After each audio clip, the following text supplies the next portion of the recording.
What is up and what's going on, fellow Pantheon streamers? We appreciate every single one of you guys being here with us.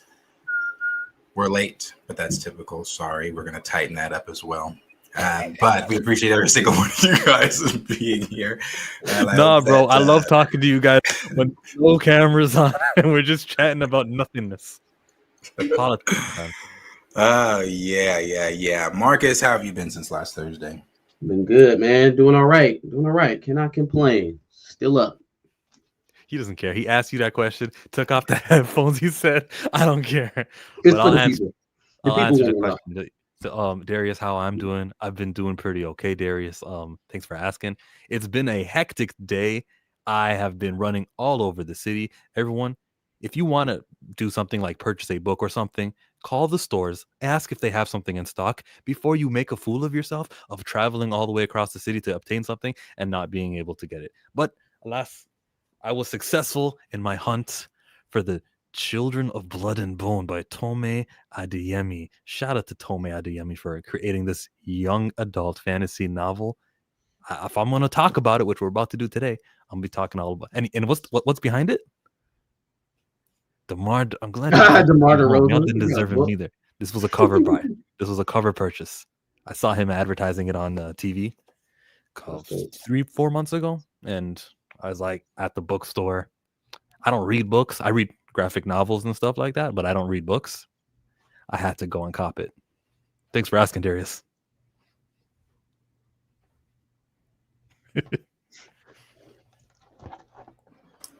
Yes, I'm glad that you had a great time since we saw you last as well, and got a great book. I think that's going to be a topic for today. Yeah, I'm very interested in what's going on there. I haven't heard a synopsis, so I'm going into it completely blind, but very interested to talk about it. You got 2 years. Did you hear what Dre Mack said on his stream? He said, I'm pledging. I will purchase 20 movie tickets to that. You guys better keep me to it. 20 movie tickets? All right, yeah. Shit. You said 2 years from now, them things going to be about $22 a piece by then. Like, make sure y'all, like he said, hold him to it. But nah, that's dope. There's a lot of potential for that movie because a lot of star power. Speaking of star power, Star Wars. Yeah. Darius, what'd you say? Before we segue into Star Wars, I did want to say this just quickly, since we mentioned star power. It's not a topic, and I don't have a link or anything to dive deep into this. I just wanted to say the Odyssey, that one's going to be great. I love Greek mythology as it is. The I don't think we've had a film of the Odyssey since the one Vanessa Williams was in, and like, what was that? Like something in the 90s. It's old. But this cast, that's a great cast. That is a very good cast. You've got a very strong cast there. They just added somebody else to that cast. I can't remember who it was. Lupita? Lupita was already in there, but they just added somebody else. I don't remember exactly who it was. But they got a good cast over there so far. And Tom Holland is leading, playing Odysseus. At first, I was like, "Oh, that's I didn't expect it," but that's some big shoes to fill. That is a lot. Is it Robert Pattinson in the movie? I think it was Pattinson that they added. It was Pattinson that they added. I thought he was Odysseus. That in my mind, he was Odysseus. I thought Matt Damon was. I was looking at Matt Damon as Odysseus. I definitely wasn't thinking Tom Holland. Also, is this going to be one movie? Like the entire saga is going to be one film? It's going to be like a 4-hour movie if they do it right. Yeah. Well, it's with it being Nolan.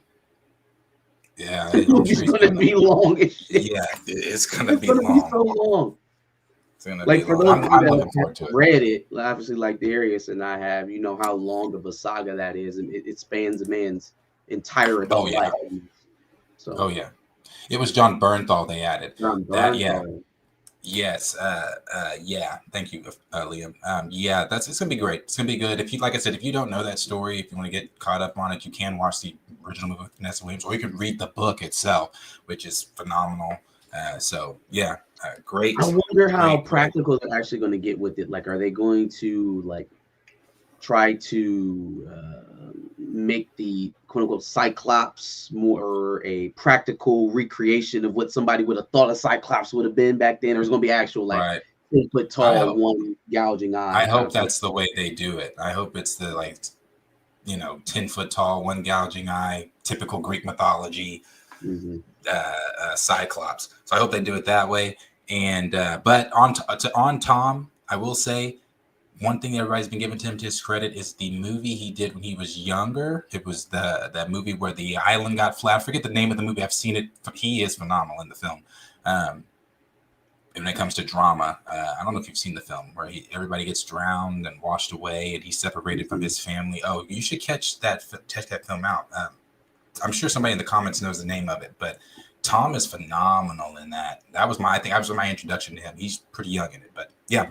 Anyway, just wanted to Odyssey, check it out. Great, looks good so far. When you mentioned Robert Pattinson, it made me think about the posters I saw earlier today that were coming out for his movie. And I've been doing a lot of poster criticisms of the Sam Wilson movie and how like they'll show his face, but he's got the mask on it, goggles all over it. There's some bright light shining on him, or he's in the shade and it masks his darkness, or he's far away from the camera. And you don't really get that for this Caucasian actor in this movie.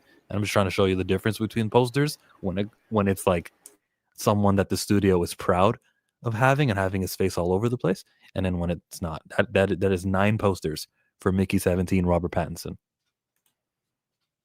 Yeah. And the advertisement on that's been pretty interesting too. And then another thing to add is I got DM'd now.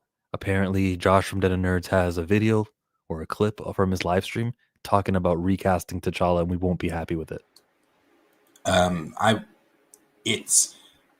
can give you the synopsis. We can definitely watch it. I'm definitely going to go over it also in one of my streams I'm doing because it's a segment I'm going to go on. But the synopsis is what I've been saying, and it's the thing that nobody really wants to hear. And if we want to go ahead and make T'Challa a topic, we definitely can, so we can get all 3 of our opinions. Well, I'll give it the quick synopsis here. It's just the thing that I've been saying that unfortunately, Jeff is not he's not like us. He's not the nerd that we are. He's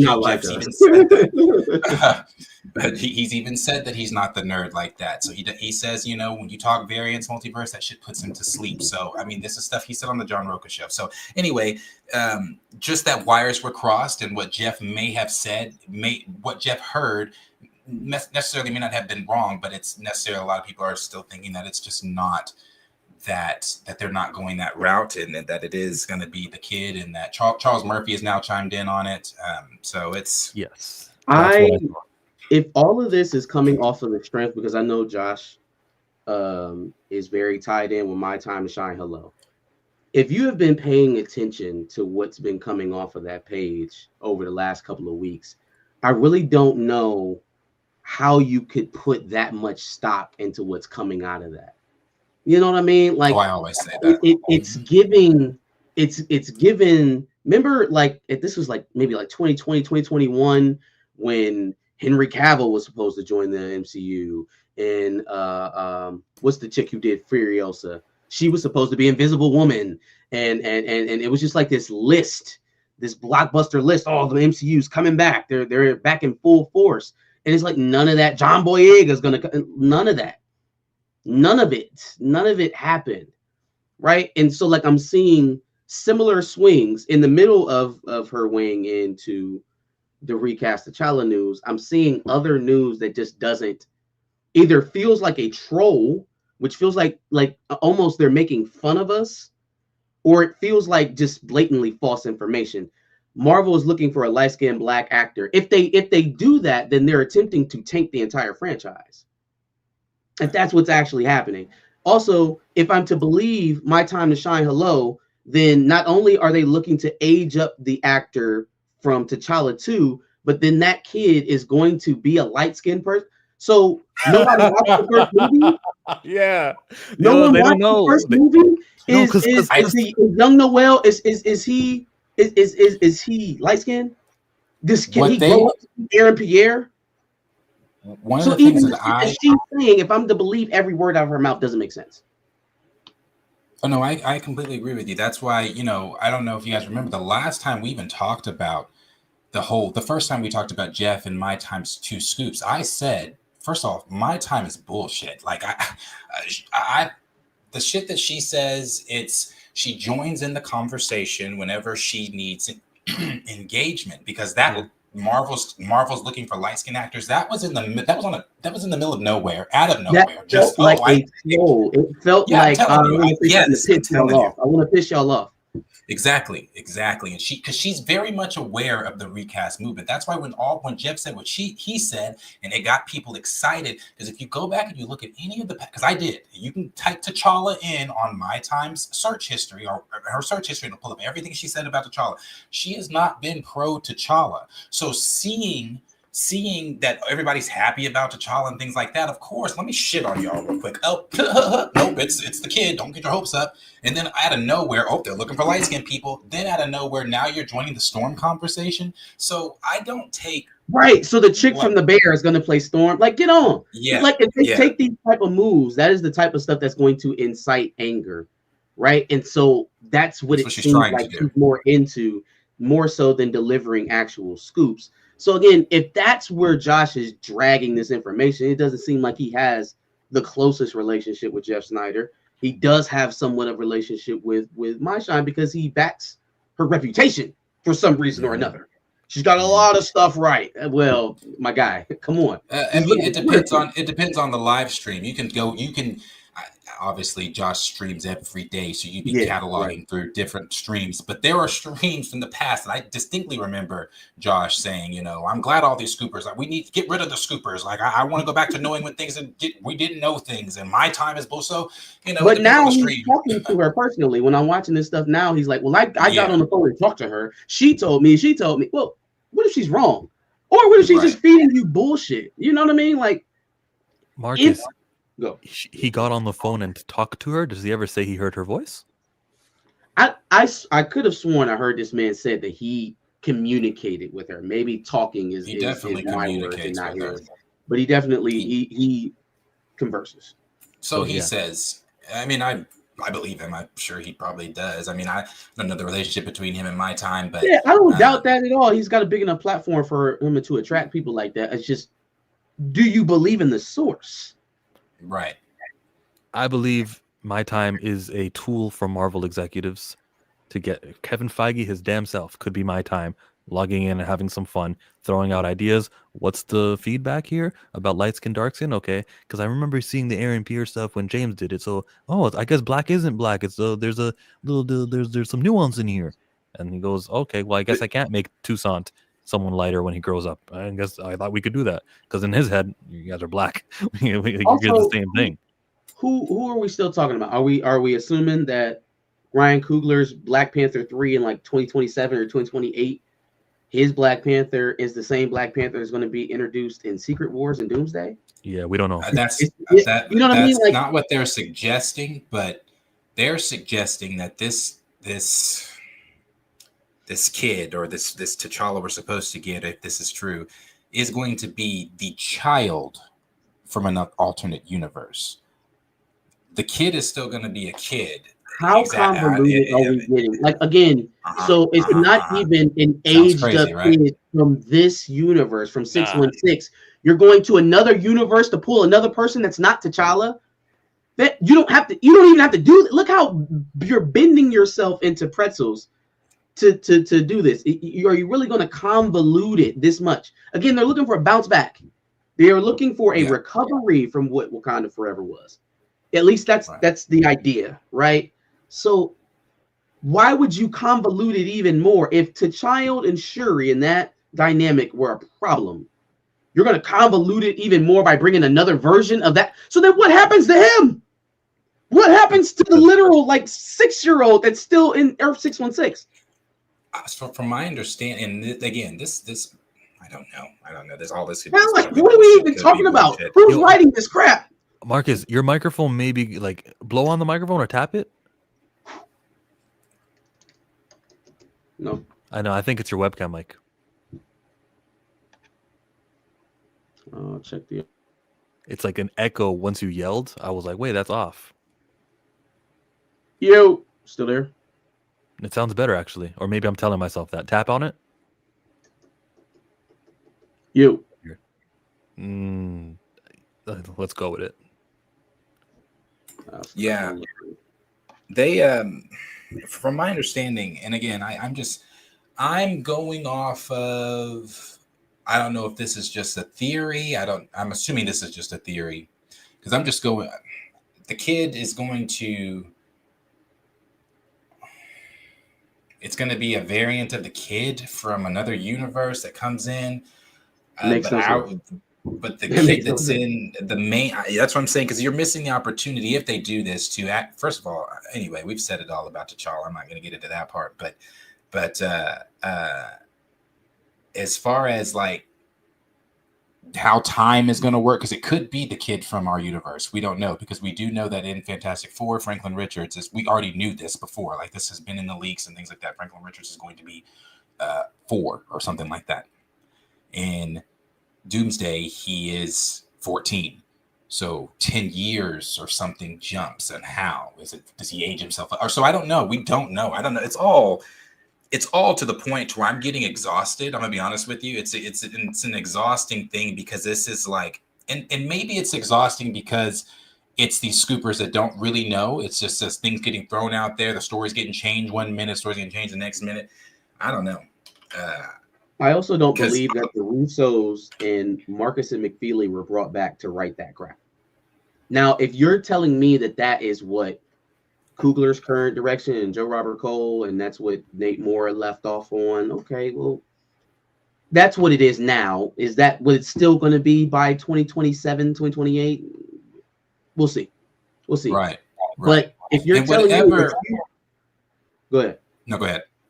I was just going to say, if you're telling me that Joe Russo gave McFeely a call and was like, "Hey, we're mulling around ideas about getting back into the MCU." McFeely hangs up and says, "Hell no," then hangs up, and then calls them the very next day and brainstorms the 2 movies that we're getting now in Doomsday, or what we're going to get in Doomsday, and because they've been reworked, but what we'll eventually get in Doomsday and Secret Wars. You telling me they did all of that? Lock them in. Bring them back. Hey, matter of fact, while you're at it, go see what you can do with that Captain America movie over there. It's a real stinker. It's not helping us.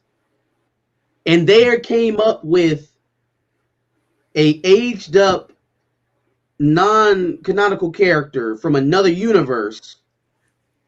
Like the Russos did that. Marcus and McFeely wrote that. That's the beef. That's bringing back the Marvel. That's bringing back old school Marvel. That's y'all believe that? Like, both of those things can't be true.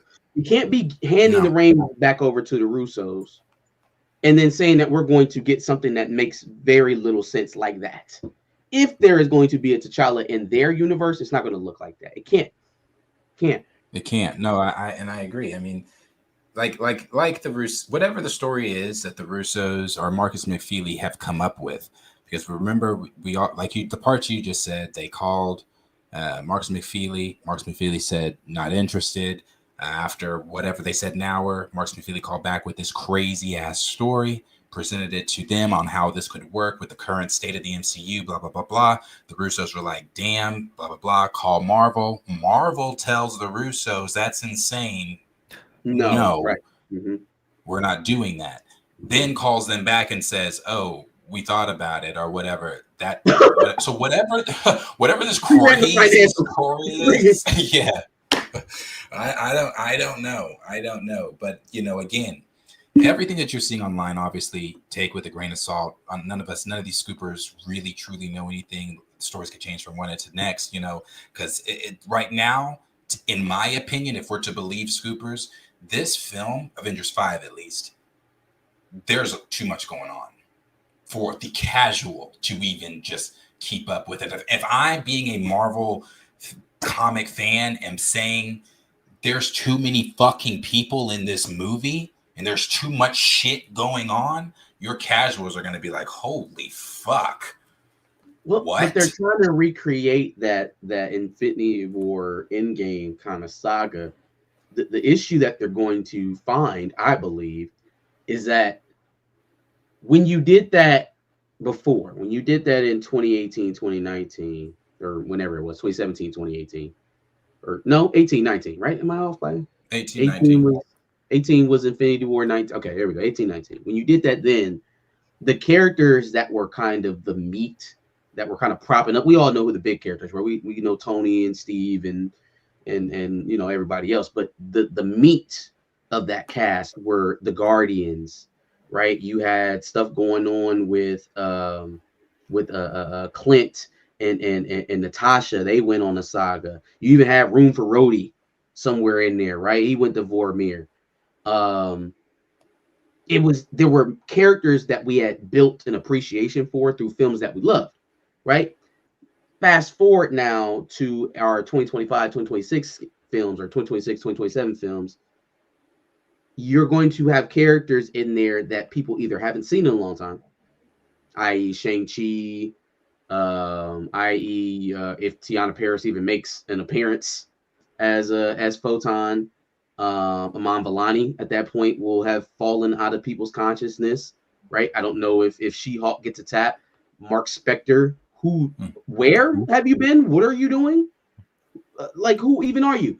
What are we looking forward to? Yes, the OG Avengers in a different form. If that is the case, that is going to be a spectacle. But if you are expecting that to carry the entire film, I'm less confident in that, because that's not all Endgame was. That's not all Infinity War was. It was a payoff for years of watching something. Well, for this last couple of phases, we haven't really been watching all like that, or haven't been enjoying. What did they pay off on? I remember watching Endgame and seeing "Come and Get Your Love," and I'm saying, "Oh, that reminds me of the first Guardians," and it was an homage. They're not going to do that here. Actually, when you told me, I don't really know what they have to homage to either. But go ahead on that, because there's from this past phase, there's nothing that's gonna be like, I think that's why Shuri's back. Shuri's the Black Panther again. Yeah. Yeah. That's why there's such a focus on highlighting the old Fox stuff and the old Sony stuff, and kind of doing that, because they have a lot of extra space. They got to fill room, right? Let's go back to titles that people actually cared about when Marvel was popular. I believe that's why they leaned heavily on the Hulk stuff with Sam Wilson, because it's a nostalgia pool, right? You're going to see the leader, you're going to see or President Ross, even though it's a different character, but you'll still be acting like the Ross in the MCU. Betty Ross reappearing in this movie is not by coincidence either. They are trying to connect the nostalgia that people have for the 2003 Hulk film back to Sam Wilson, like a damn transplant. And I don't think it's gonna go like that. But they have put a whole lot of money into the marketing of it, so we'll see how they have. Hearing that Doomsday was rejected as a script, and then they changed their mind and then they took it, I'm like, good. They rejected a movie script. It probably is a good movie just because of their track record.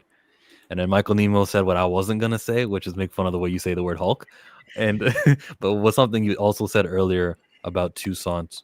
You were talking about how this is a character with no foundation. He's a non-canon character, and I don't think that's triggered like that registers. I think they need to know that we can't really get invested in this character, no matter how much popular he gets. As soon as you guys are done with him, when a reboot happens, T'Challa will be back, and it won't be Toussaint. So like, you're elevating nothing. You know why I'm so excited about this book here? Because there's a foundation, Children of Blood and Bone. I know that I'm gonna read this thing, and if it's a successful enough movie trilogy, it becomes a TV show on HBO Max 20 years later. I know that this is a foundation. I can invest in the character of Zaylee. I can't invest in Toussaint growing up. You see him for a movie, a 2 movie, 3 movies if it's really successful, and then the character goes away forever. As I've said 100 times. I'm excited to see where this goes. Are we talking about that now? We're switching over to Blood and Bone. I want to do that one a little later, unless you guys outvote me. It's a group. We can go to the. You were gonna start with the Star Wars one when I said Odysseus. So yeah, I got no rules on what we start with, but Star Wars it is. Ryan Gosling is in Star Wars. Everybody, we saw this news break from Snyder, or it was a Hollywood Reporter. They tell us that the Sean Levy film, director of Deadpool, director of Free Guy, some episodes of Stranger Things. Sean Levy's lead is Ryan Gosling. My initial reaction is Star Wars does not need name power and big names to sell their movie. The brand of Star Wars should be enough. But that's the position that we're in.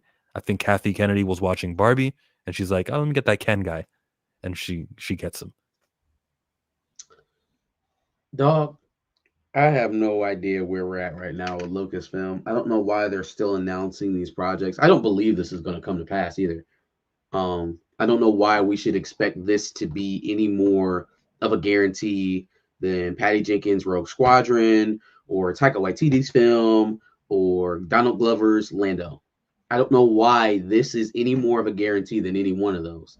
But the idea that this was greenlit to some degree from whatever leadership is currently running the boat at Lucasfilm does tell me that it's kind of a swing of desperation.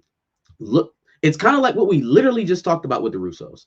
So the Russos pitched them Doomsday originally. They turned it down. They had to scrap King Dynasty, went back to Doomsday. Okay. Here's Kathleen Kennedy. David Lindelof, I don't want your Yahya Abdul-Mateen revamped Jedi story 100 years into the future. Ew, no, get it out of here. Fired. Yahya, go do Wonder Man, right?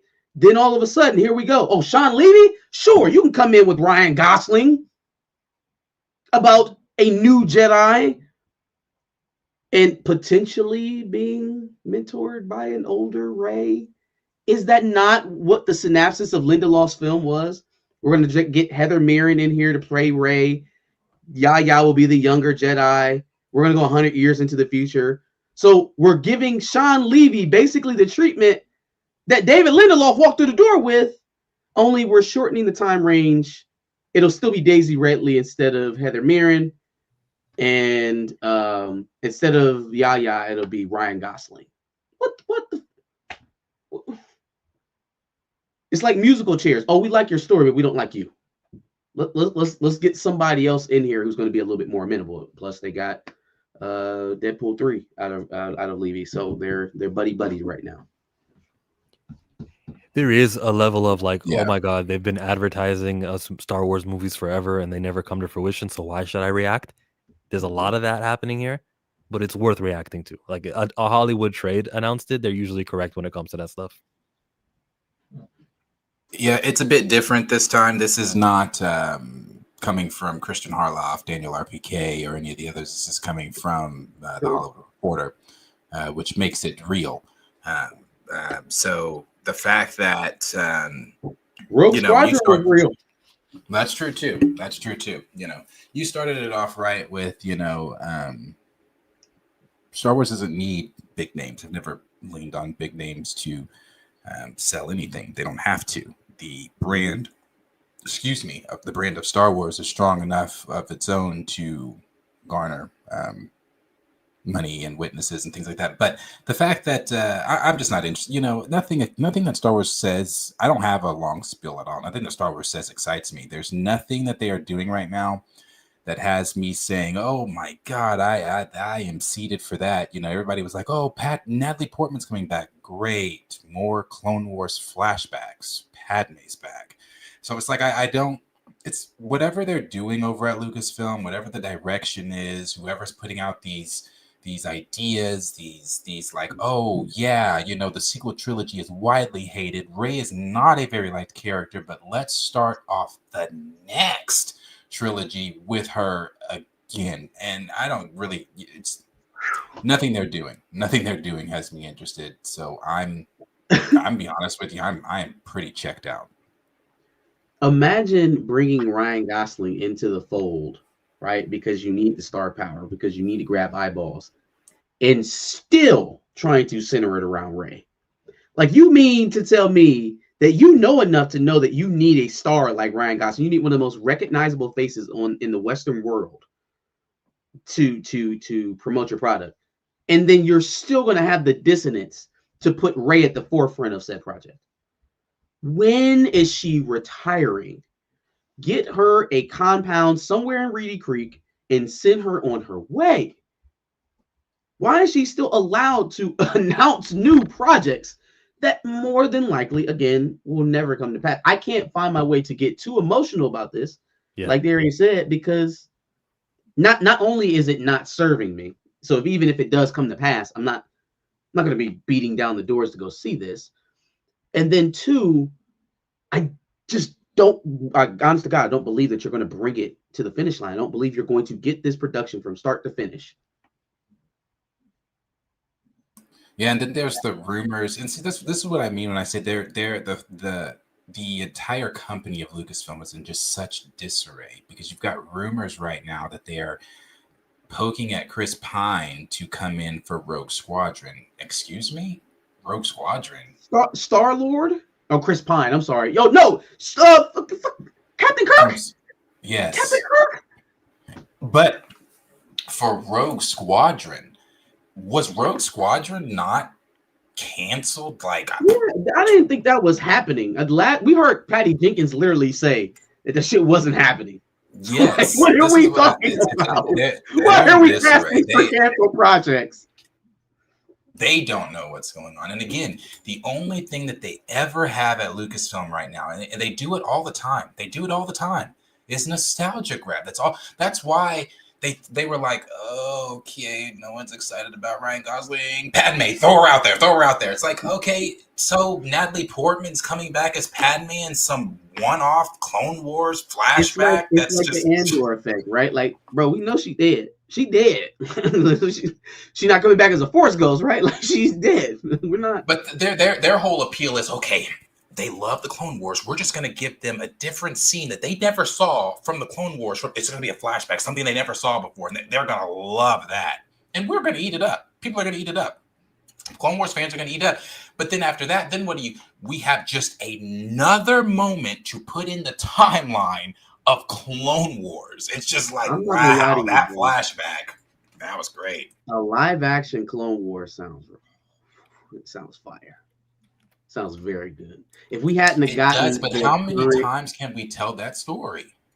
No, sure. I'm saying if we hadn't have gotten this whole current age of Star Wars television, and that's where we started with like a Filoni-led live action Clone Wars, oh man, they could have milked that for years. Wouldn't have asked for anything new. Done right. I disagree with this part here that Kevin said. Kevin said, this is a business. That I understand. I understand y'all want good storytelling from Lucasfilm. They are going to play it safe, also not offend their audience, just make their money. But see, here's the thing about that. You're talking about not offending your audience. The same audience that made Lucasfilm what Lucasfilm is today, and not only that, you can't even say that Lucasfilm is making money currently, because no one in their mother has watched any of the last few projects that Lucasfilm has put out. The last time Lucasfilm has been in the movie theater was in 2019, Rise of Skywalker. They're not making money theatrically. They're not making money on the streaming services. If anything, they're losing money. So right now, Lucasfilm as a company is not even viable. You can go to Ollie's. Do you guys have Ollie's where you are? Like the store? It's a store where hand-me-downs and things, the things that certain stores don't want, they don't sell, they send it to Ollie's. That's what's going to end up happening. Yeah, it's going to happen to Lucasfilm. You're going to find Lucasfilm like Ollie's, because at this point it's not sellable. Like, it's like, what are we doing? So I disagree with that. If we're talking about being offended, they did something seriously offensive recently for Skeleton Crew, where one of the actors who was playing a Jedi, the one that Jude Law's character, where is it? Is this the post here? This actress was telling us and sharing her experience. She was supposed to be Jude Law's in a flashback. She was supposed to be Jude Law's Order 66 Jedi who was gonna die. This character was cut from the movie. The character was cut from the movie and has been vocal about it, like she doesn't give a damn. All this talk about Natalie Portman. I'll say it this way: this woman is Palestinian. If you can read between the lines, this Palestinian woman was cut. The talk is to bring back Natalie Portman. The offense is there. They just don't care about who they offend. This is, I'll read actually the words, which my face is covering right now. She says, "This was the shortest acting job I have done, but the most meaning to the child in me. Playing a Jedi for one scene in Skeleton Crew. I gave a speech when the crew wrapped me on set saying, 'You just created the first Arab female Jedi. Thank you.'" That's when they knew. They're like, "Oh no, what did we do? We thought you were American." It says, "The scene unfortunately didn't make it to the finale cut because these things happen. But I cannot not share. Wait, but I cannot share my experience and feelings. Even Liam rehearsed that scene with me, and I got to brag about it with his friends, which got me coolest mom respect for a moment. Hashtag skeleton crew, Jedi, all that stuff." So she practiced, and she's got the evidence to prove it. So she's like, "Look, I did it." I think she knows what she's doing. She's not complaining. They got rid of me, cut me because of my ethnicity and because of where Disney stands. I think she's just out here trying to be like, this would have been awesome, you know. Mhm. Natalie Portman, though. Natalie Portman. Yeah, no, she's been getting a lot of work here with Disney here of late, hasn't she? You remember when Bassem Youssef was saying the same thing about his DC role? And it was the same thing that got Grace Randolph credibility when she was claiming that they cut something. He said that she's made that up, and then he actually had to say, no, we cut you because there was that scene. We cut the scene. Well, then the scene did exist in the Middle East. Right. Just a reminder, everybody. I don't want to talk about Ryan Gosling in Star Wars anymore. It's like that's where I want to talk about other things. Star Wars doesn't deserve my attention span. They got 12 minutes out of us now. Let's move on. Let's go to Samuel Wilson. Do you like Tony Weaver? Tony Weaver. Give me a Junior? refresher. Who's Tony Weaver? Well, I got Instagram open. I'll show you. This guy. He's always complaining about things, or he's always yeah. I know this guy. He's pretty good. Yeah, pretty good advocate for freedom of speech and an expression of race. And look at this anime; they changed his mouth. This is what he had to say about the Sam Wilson book, "A Hero Looks Like You." Get the volume up. Marvel character got a children's book about how anybody can be a hero. And it's receiving backlash because of the color of his skin. When someone opposes diverse representation, their loudest criticism is, kids need good characters, not ones that look like them. But when centuries have been spent communicating the idea that a specific group of people are subhuman, then 3/5 of a person, then unintelligent, then violent, then unqualified, then hood, then a society forms where those people can't be seen as good. There's 50 years of research demonstrating that inaccurate media stereotypes negatively impact the way Black people are treated in real life. But there's also research that says people aren't born with those biases. Their beliefs are shaped by the media they see, which is why it's objectively important for kids to be told that a hero can look like this. True. But if you think there's no utility in media representation and diversity, you're incorrect. Scientifically. And I hope you go represent yourself. And therapy! A Black...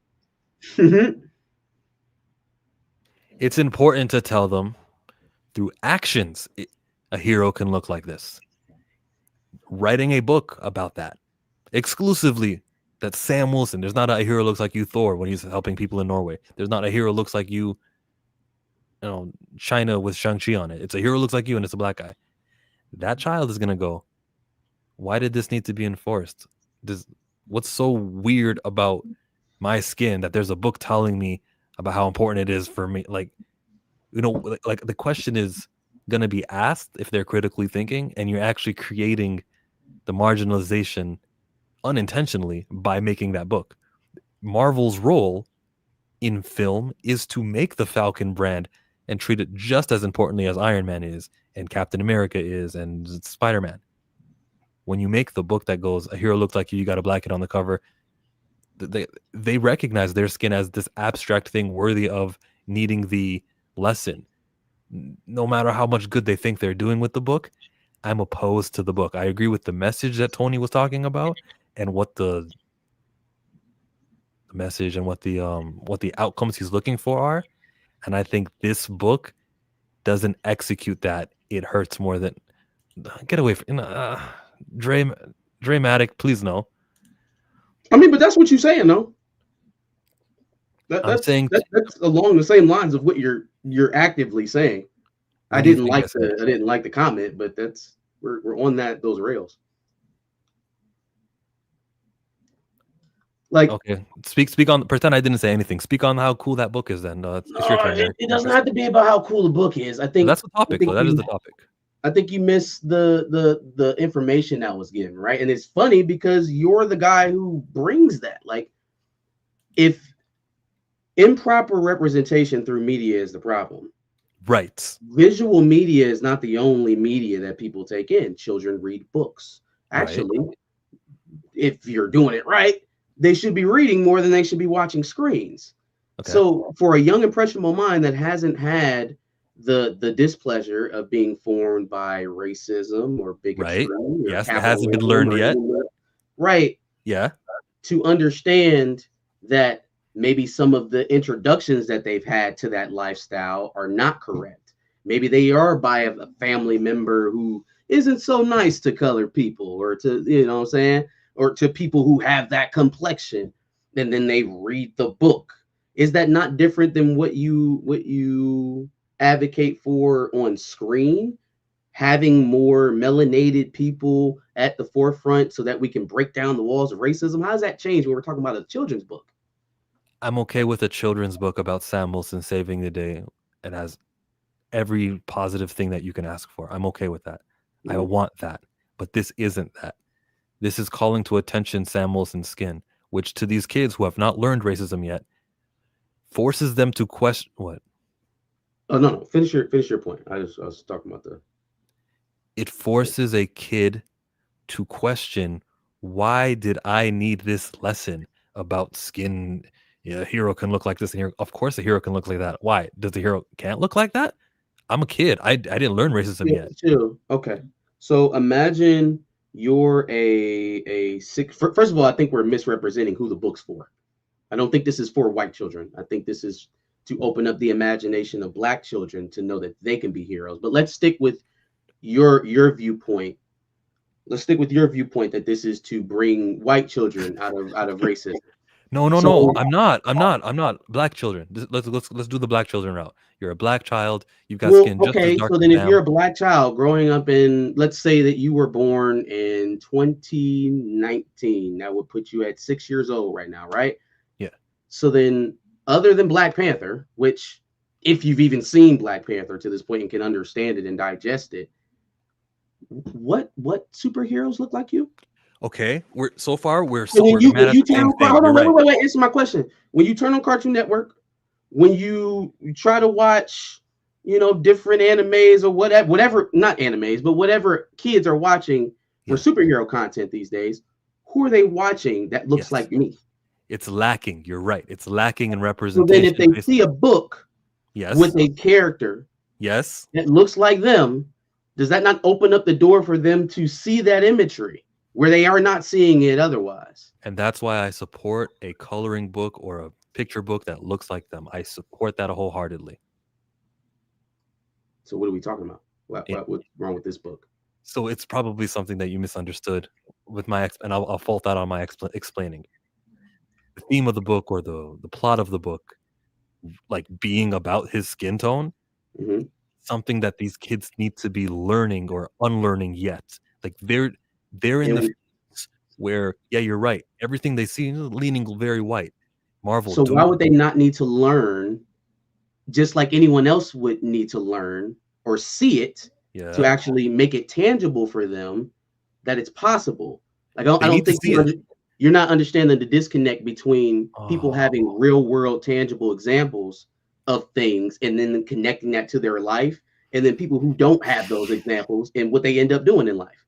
Like that is the difference between a person who takes and reaches their potential and someone that doesn't. It's imagination. So if you don't open up that imagination and just assume that they already know that they can be heroes or that they already know that they can lead in prominent positions, then you're missing an opportunity, because a lot of people don't. So in this book, make that opportunity. Give them that. seeing themselves accomplishing the feats. What you're asking for, make that what this book is about. Have you read the book? Have we like actually read through the page? Do we know what the contents of the book? So how do we know that it's not just a superhero book called A Hero Like Me with a black superhero doing superhero stuff? How do we even know that? But it's just the assertion that this is a book that highlights the fact that you can be a black superhero, that makes it like that. We haven't even read this thing. We don't know what the contents of this book is. We know the title. It says a hero looks like you. Chill. Again, heroes do not look like us in media. You're right. This is not something that they should naturally know or have at the forefront of their mind, because it's not something that's perpetuated. We both recognize the problem, and the solution I recognize is for Marvel Studios to produce content with heroes that look like you. Right, that's fine. Yes, obviously they should do that. What is the problem with Sam Wilson, or excuse me, what is that man's name? Anthony Mackie writing a children's book about a black hero? Nothing is wrong with him writing a children's book about the black hero. Nothing's wrong with that. Okay. It is preferred. It is appreciated if Anthony Mackie wrote this book about a black hero. Okay. When the plot of this is, you don't know what the plot is. You literally don't know because you haven't read the book. When the title of this, the plot of the book, you don't know what the plot of the book. When the title of this and the message that the title indicates to the black child how why did you shake your? How marginalized he is. That his skin is this abstract thing that all the white kids with the white superheroes don't have a book. It is. What are you talking about? They don't need to know that yet. Thing? Yeah, they don't need to know that yet because their minds aren't, their perception of racism, what they have learned, because racism doesn't need to be learned, it needs to be unlearned. They're not there yet. They're at such a young enough age where you're introducing this to them when you shouldn't be. You should just be like providing a normal children's book. You want to shield them from the realities of the world, which is only no. I don't want to shield them from the realities of the world. To sugarcoat the way that it is, instead of dealing with their reality and trying to teach them through that reality. You can't pull wool over their eyes. You can't tell them that it's something that it's not. Oh, just while you're a child, and then we'll give you the real when you get older. That's not. You're not raising black children. That's not a thing. You cannot do that. You'll put somebody in danger having a false idea of what is out there and what people really think of them. His skin color is abstract. His skin color does stand out. People do see him and put him in a certain box. You are not preparing that young man or young woman, whoever you're talking to, for any bit of life, trying to convince them that people walk out and walk by you colorblind. That's nonsense. It's nonsense. Jill said, "Oh no." So I support, again, with informing young people at a certain age, probably not probably, certainly not at 4 years old and 5 years old. And we can disagree on that. But I want. But you don't think.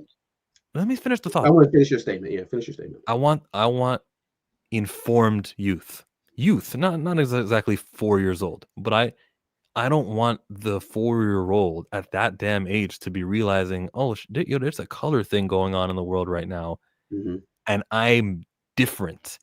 I don't think that's healthy, and we can disagree there, and I welcome that disagreement. No. You're absolutely right. It's not healthy, and I can tell you as a black father, that is not something that you want your child to deal with at any age. Let it be a 4-year-old or grown. The problem that you're having a problem actually realizing is that you don't have any control over that. Whether I tell them, whether they see it on TV, whether they interact with little kids at school, it's not going to be shielded. You can't keep a racist world away from a child. You can't stop it from happening. They're going to realize it whether they're 3 years old, 5 years old, 10 years old, 16. They're going to come into contact with it, and you can't control when it happens. You don't control the systems. You can control when it happens if you buy the book for that. You're controlling. You're saying it's happening now. You can't control when racism happens to you. Because I at first I was like, oh, I see, but I still do. I see where Chill is coming from. I see where he's coming from, but I'm also, because I've preached this too, I see and more on the leaning toward on the side that Marcus is on, just because like critical mass, these white children are being taught that at home, though. They are. And for example, I have a friend that is a teacher, and they were doing a deal for Martin Luther King Jr. Day, or that coming up on that, or his birthday. I already agree with you, Darius. I already agree with you. And the children need to see Black people. Well, not even that. They just she just had them go color Martin Luther King, and then bring it back and say what they got from it, or what they, who he was or whatever. Anyway, one of the white kids in the class came back and said that his parents told him that he doesn't have to do anything for Martin Luther King because they don't agree with that and things like that, blah, blah, blah, blah, blah. So I'm sure whatever he told her wasn't exactly what mommy and daddy were saying at home. I'm sure Martin Luther King was every name but Dr. Martin Luther King. So if he's being taught that in that second grade, I don't know how old you are in the second grade, but if he's being taught that in that second grade, then, and just one more, sorry, this is a quick one. In 2020, there was a guy that I was going back and forth with on Facebook, and he was one of the, he's one of members of boards or something like that over the city. And he was talking about he was in one of the groups on Facebook, Norman groups on Facebook, and he was just spewing some racism on shit. And I commented under it and said, da, da, da, da, da, whatever I said. But I remember I ended it with, I see that you have kids, and I'm assuming your kids sit next to Black kids at school. And if you are saying this on Facebook, I'm sure you're saying this at home. So they are then taking in that energy and then looking at those Black kids as you, whatever you're calling them at home. He quickly deleted his shit, but that's just two examples of these kids are learning it regardless. So I think, why not equip our kids to knowing who they are, and that, yeah, there is a difference. And regardless of if, we want to shield them from it or not, the world is not so kind. I think the route to fix or to challenge that, the white kids now we're talking about who are growing up in the hateful homes, is to flood the content on our screen with authentic representation, like a Sam Wilson Falcon book, just with him saving the day, not one that draws attention to how different he is to the white kids. We both want the same thing. We just disagree with the title or the theme of the book, what's implied of the book. When they talk about, when they advertise the book by a superhero book that doesn't highlight the fact that the superhero is Black. Every page he's colored highlights the fact that the superhero is Black. No, you didn't hear. But still, again, you're rejecting the promotion of the fact that he's a Black superhero, and you want Black children to be empowered by that. That's not a call to action. That's not a call that you should be proud of. If the book itself is not promoting proudness of self, then why would that be the effect that the people reading it get? That's where we disagree. Whether the book is called A Hero Who Looks Like You or not, just that fact that Sam Wilson is the Falcon and he's kicking ass and he's saving the day is empowering. Well, then we've been empowered by Sam Wilson already, because he's done it in Age of Ultron. We don't need the book then. We don't need anything else, actually. What are we even tripping about? We've already had our empowerment. We've seen Black characters kicking ass on screen. Empowerment, check. Job done, right? Nah, man. If that's the bar, that is the bar you just set. Simply just seeing a Black face on screen kicking ass empowers, right? So then, whether this book is called, no, I didn't say on screen. I was talking about the book. Whether this book is normalize who they are through education, not through differentiation.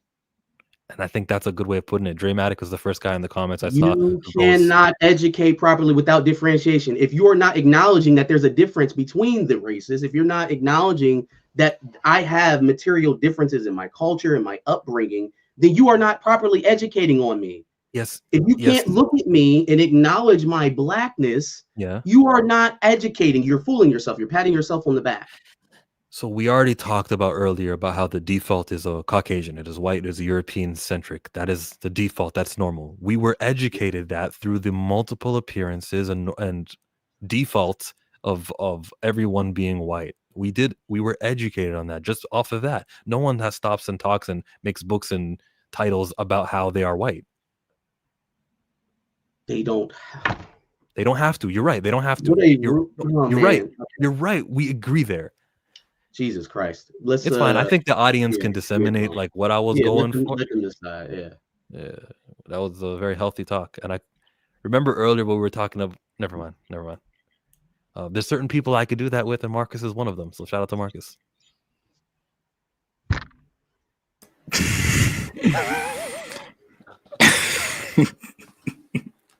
Well, I joined in this time.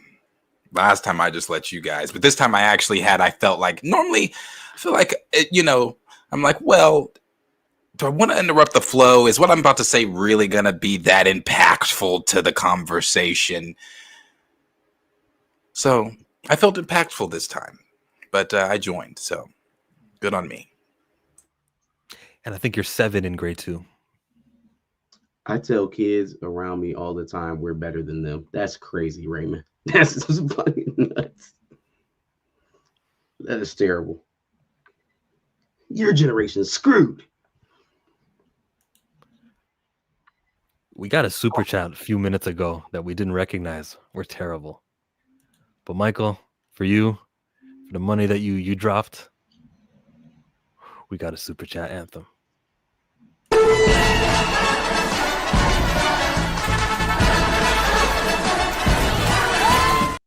Yeah. Appreciate you, Michael Nemo. Lucasfilm is using Chat GPT to cast and spin story ideas. Are they? I think, remember when you guys, Josh and Marcus, you guys were doing the Chat GPT for a second Black Panther movie, and it was like decent. It was better than what we had. Yeah, way better. Way better. Way better. I'm not putting it past some of these script writers. They're just like, here, I'll put it in Chat GPT, and then I'll make my alterations if they just don't care about their job.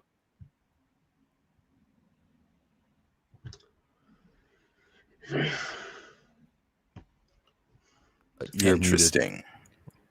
I said interesting. What is that? No, we got another from Michael, didn't we? Is it a $10 one? Yep. Hey!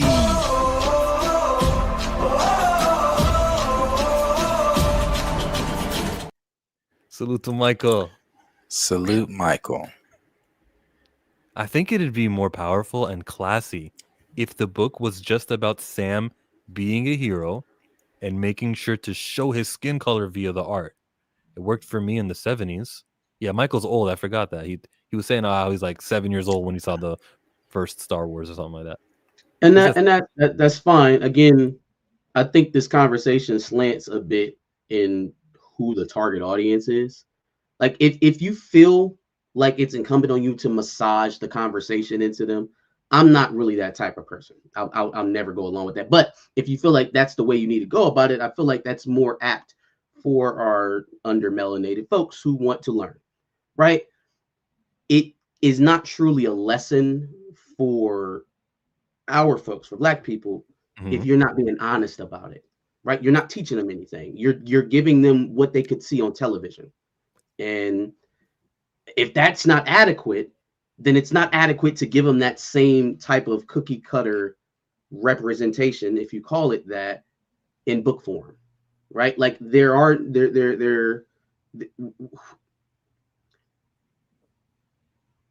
I will say that it is a bigger impact than what you realize to tell these kids that they can do something, right?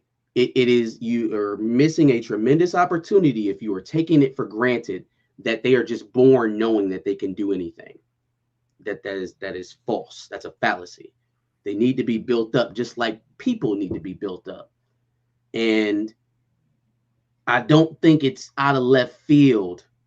Like, again, if your focus and your aim is to do that, to state it. If you're looking to uplift, if you're looking to open up the imagination of Black children, it should not really be that far out of left field to state that in the title of the product. I would love for our kids to be entertained and see great representation.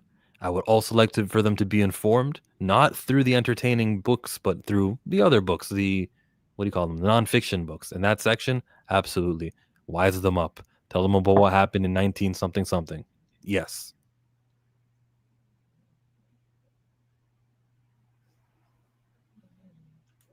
Thank you, Michael. He said, Bless "I you, know." Michael. Should differences always be acknowledged, though? There's another Mike who's sort of seeing things the way I see it. I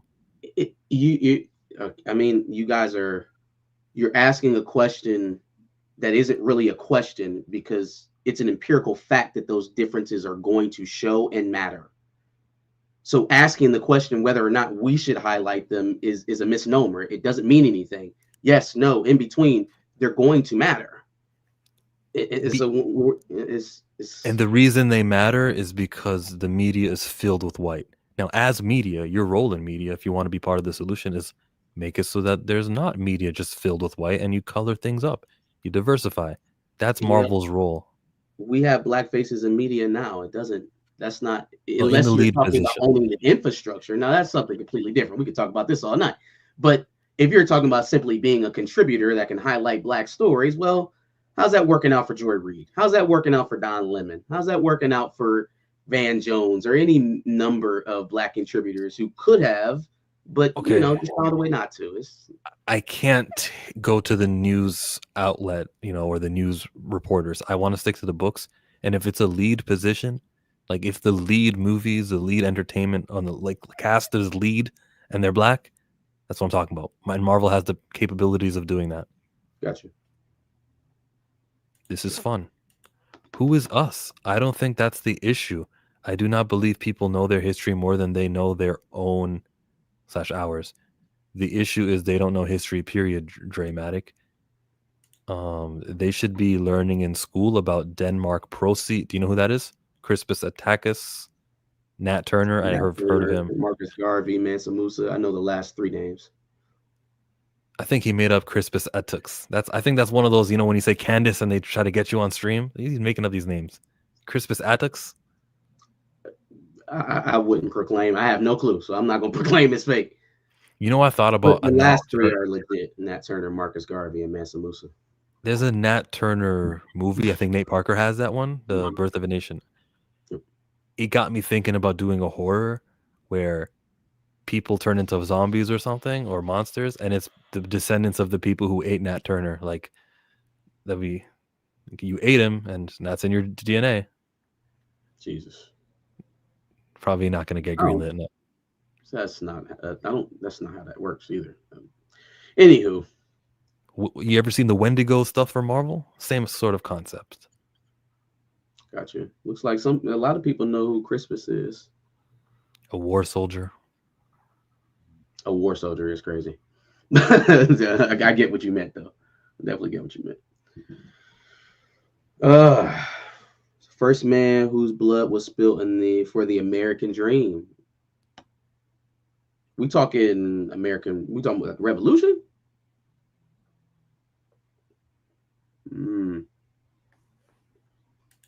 Interesting.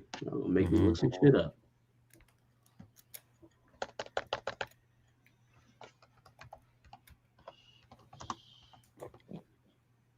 Crispus Attucks, Boston Massacre.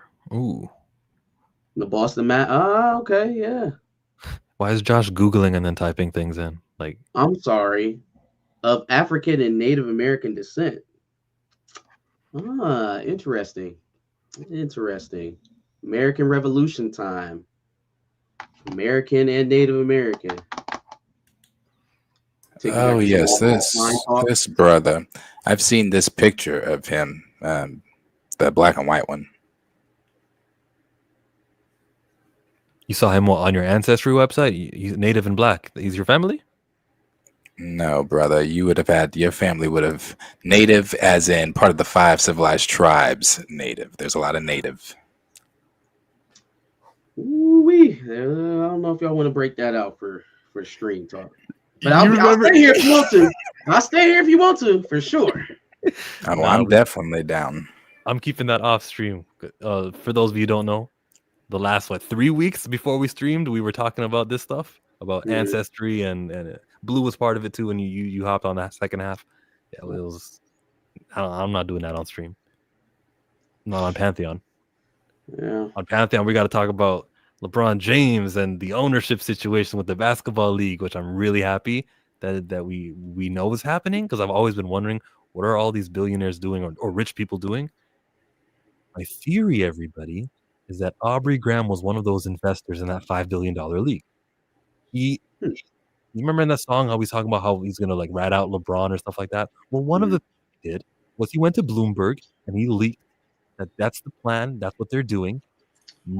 LeBron James's league with Maverick Carter was supposed to be like having a Toronto team also. And unfortunately, that's not going to happen anymore. His international league, which will have like a week in Dubai, this is not going to. This secret got out because of Aubrey Graham. So, doesn't Drake have a stake in the Raptors? He's the global ambassador, but he's not an owner. He doesn't own any part of the team, though. Okay, gotcha. Yeah, man, that would be an interesting chess move if you were trying to get back at your petty partner. I think that if his money interests are no longer tied in that, I think that would probably have a little bit more to do than the kind of cat fighting that he's doing. Honestly, that may have been the impetus to all of this.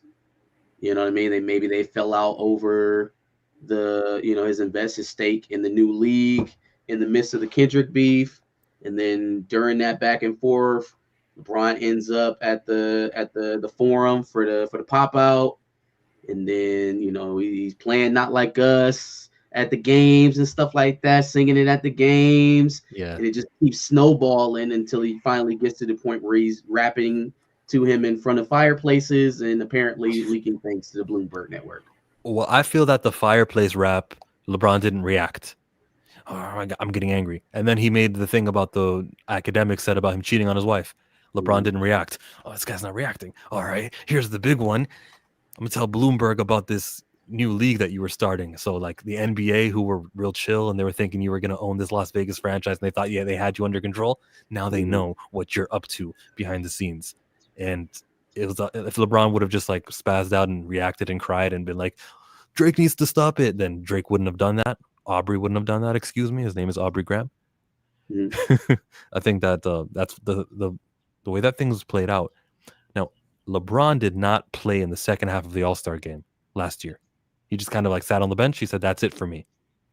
It is in his best interest not to make the All-Star game that hot, because 3 years from now, when he's retired and he's doing this new league, he wants to make his All-Star game the best. He wants to do horse. He wants to do the thing in Dubai where they shoot a basketball off an elephant and who can do the most points in 10 minutes. He doesn't want the NBA to be known as the fun league. He's going to put nicknames on the back of his jerseys. He's going to have like a better schedule. It's not in his best interest to make the All-Star weekend good, because his All-Star weekend needs to overcompensate. It needs to satisfy the NBA fans. So then what? He's taking the All-Star weekend? Like all he had to do was say, I'm sitting out. I'm an older player. Yeah, he's going to tank the All-Star weekend. Okay, that's interesting. Another, to kind of tie this back to your Drake conspiracy. Does anybody watch Rory and Mal, their podcast? I've seen people comment on them, so I might know what you're talking about. So there was a member who recently got axed. It was the I think maybe he's Indian, I don't know, some kind of Middle Eastern, I believe. Name's Julian. He got recently let go off the podcast. He started his own thing. He had a clip where he was talking about this whole situation and how Savannah James may play a role, right? So imagine you're LeBron James's wife. Now I'm not knocking on wood. I think it's the best thing in the world that this man has a squeaky clean reputation outside of basketball, and I hope it always stays that way for the sake of black men everywhere. But let's play practical person in the world. What up, Dre Mac? And say that maybe there's an acceptable amount of play that LeBron is able to do while he's on the road, right? Well, do you think that being with Drake and everything we know about him and how he likes to talk about the women that he's been with and all the pictures we've taken, I mean, we've got footage of Drake with every woman he ever been with. Do you think that level stays within the acceptable range that Savannah set it at? Or do you think it goes above and beyond when he's with Drake? every time they play the Raptors at home, you know he's spending an extra day in Toronto type shit. You know what I mean?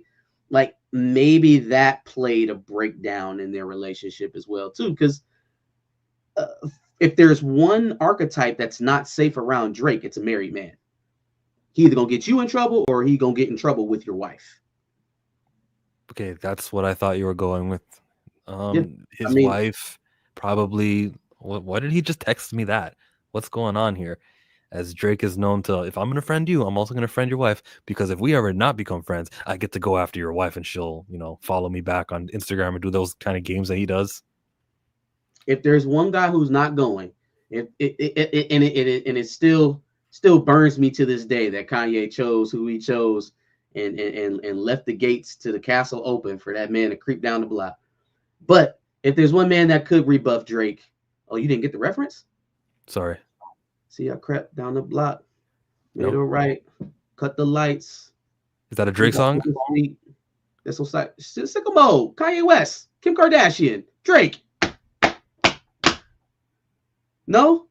So I don't listen to Drake music. So if it had Drake in it, it's probably why I didn't know the lyrics. Well, this was what was that, 2017, 2018? I didn't listen to Drake music in 2009 on Degrassi. Like I was like, this is a childhood actor. Why would I take him seriously in the None of y'all know Sicko Mode? I see him in that saying nope.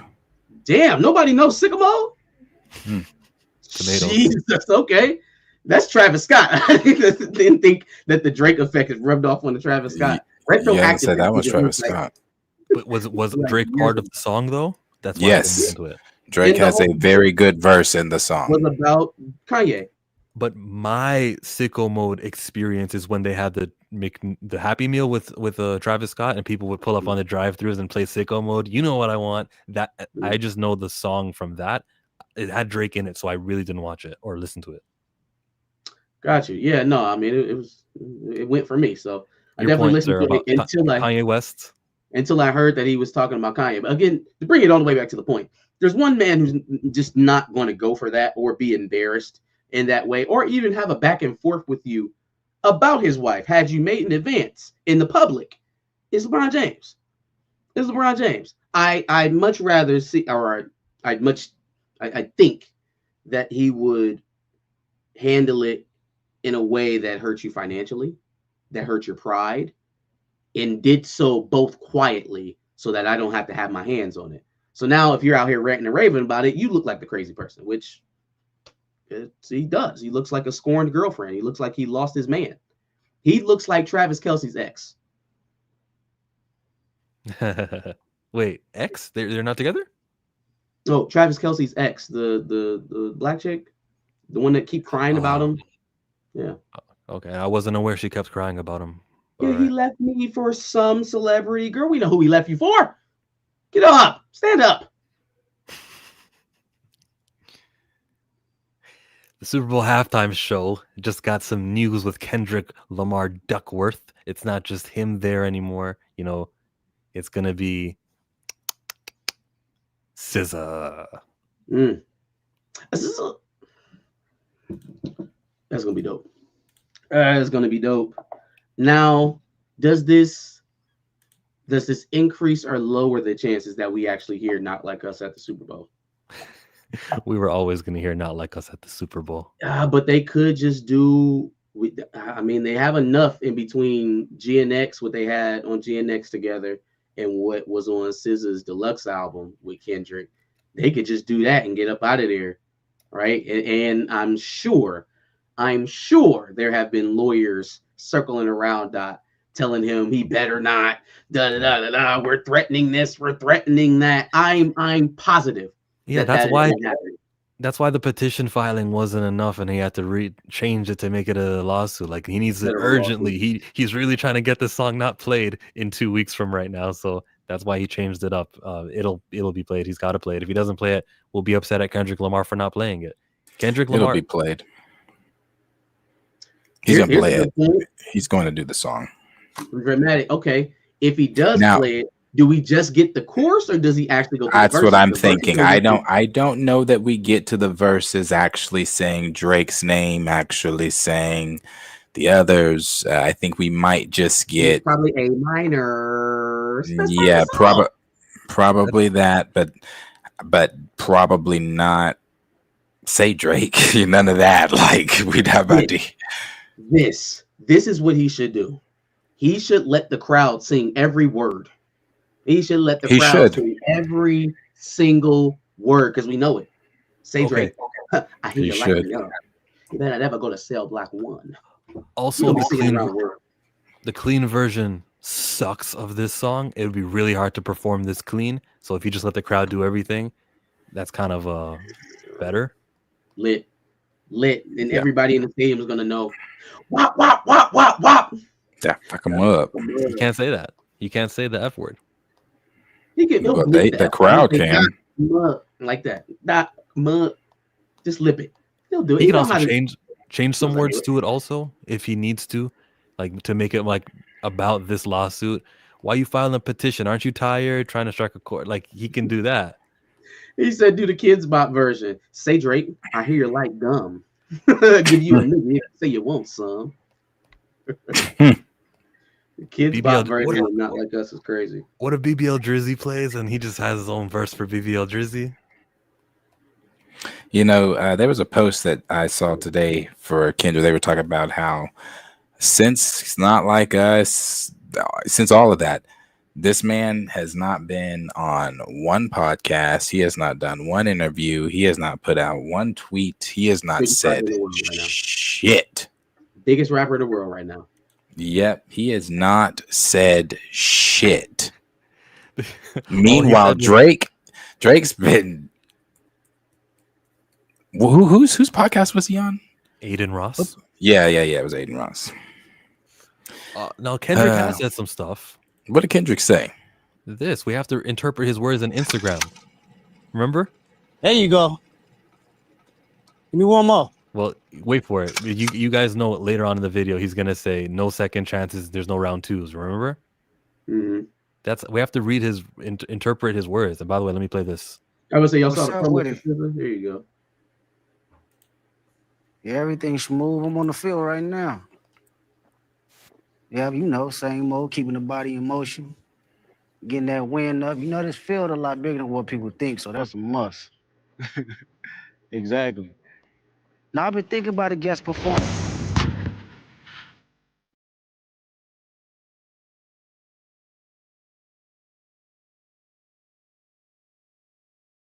All about my game. This get my peace from within.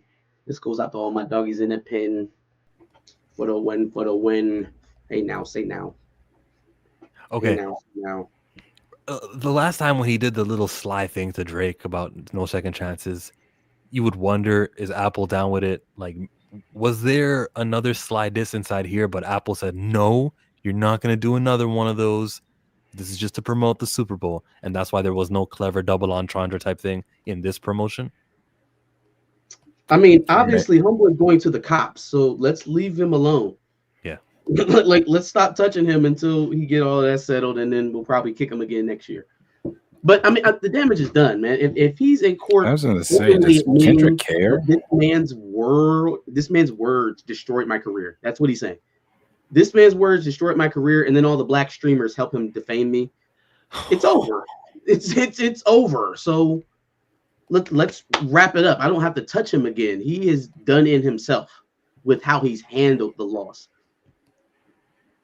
Yes, So I said, I don't know if Kendrick even cares to that. Like, it's like, oh, I mean, it's unequivocally that, you know, he has won. So if Drake is just doing all this running around, I mean, it's like Kendrick is sitting back, just like he's shooting himself in the foot. Drake is doing all this talking, going to lawyers, going to police officers, doing all these fucking podcasts with Aiden Ross. Meanwhile, Kendrick's posting commercials on Instagram for the Super Bowl. So it's just like, I don't think Kendrick even gives a fuck. Well, looking at the brackets, the Chiefs are still active. I think they're playing Buffalo next week. That's going to be their thing. If Taylor Swift's husband is in the Super Bowl, she probably won't perform. And she will perform with Kendrick because it's a very commercial song and it got to reach the widest audience. She'll be performing with Kendrick Lamar if she's not a fan at the Super Bowl 3 weeks from now. Either way, she'll be at the bowl. There's no way. Drake will run up on the stage and drag Taylor Swift off by her hair. Ain't no way. Ain't no way. No, sir. Not, first of all, saying not like us with Taylor Swift on the stage is insane. Just feels all types of wrong. She can sing OVO. If we get an OVO out of Taylor Swift, officially, like it will be official. Every good bar that Drake had out of Family Matters and what was the other one? And Push-Ups just aged terribly. All of it. SZA got you wiped down bar, terrible. What else? We fed you the information, terrible. Like everything is officially gone to shit. So now if he lose Taylor Swift, you know what I'm saying? Then we got a song for the Swifties. Okay. Now I can't stand on none of your diss tracks. None of them. How you think she feels about that being put into this? She probably feels about the streamers who were put into the lawsuit. She's upset. Why are you mentioning my name? I think she brushed it off. I think she understood that it was entertainment. Honestly, Lil Baby didn't like it. Well, I'm talking about with Taylor in particular. Taylor herself done been through enough beefs to understand. And she didn't had enough of this kind of public smoke through her music.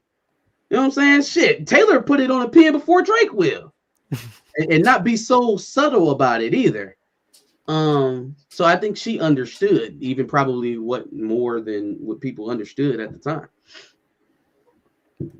Yes. If Taylor Swift says OVO on stage, somehow Kanye gets a W too. If I'm Taylor Swift, I'm offended. Why am I the punchline? Why am I like this insult or this like you're calling me white basically? Aubrey, I heard your mother in the beginning of that song. She's white. She's white. She knows she's white. She knows she don't fit in hip hop. She knows that what the insult is if you tell a rapper, "Oh, you work with Taylor Swift." I don't think she would take that personally. She understands who she is. She doesn't gotta like it though. She sees who's in the crowd of all her concerts. She knows what's going on. I think he has to use it. Have any of the others outside of Little Baby that were mentioned said anything about it? Like, just 21 Savage. You know, he a OVO soldier. Yeah, what did he say? He an OVO gangster. You know, what did 21 say?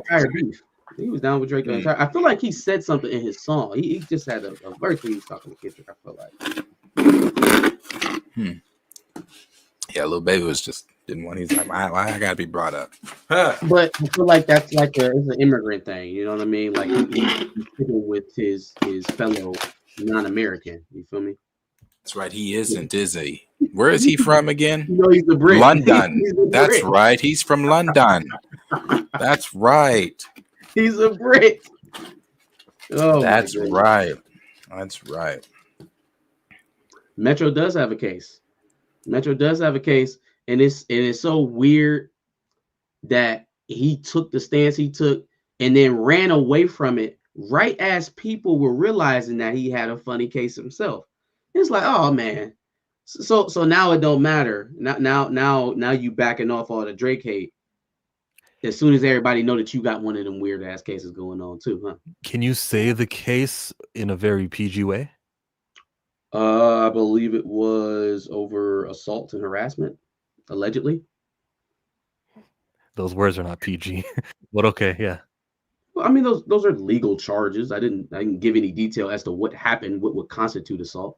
Me jumping at you could technically be assault. It's just one of the on the platform we're on right now. They don't want to hear those words. Sorry, YouTube. I say real words. My bad. Somebody got a no. Somebody got their feelings hurt. Dochi's probably going to show up. I don't think he.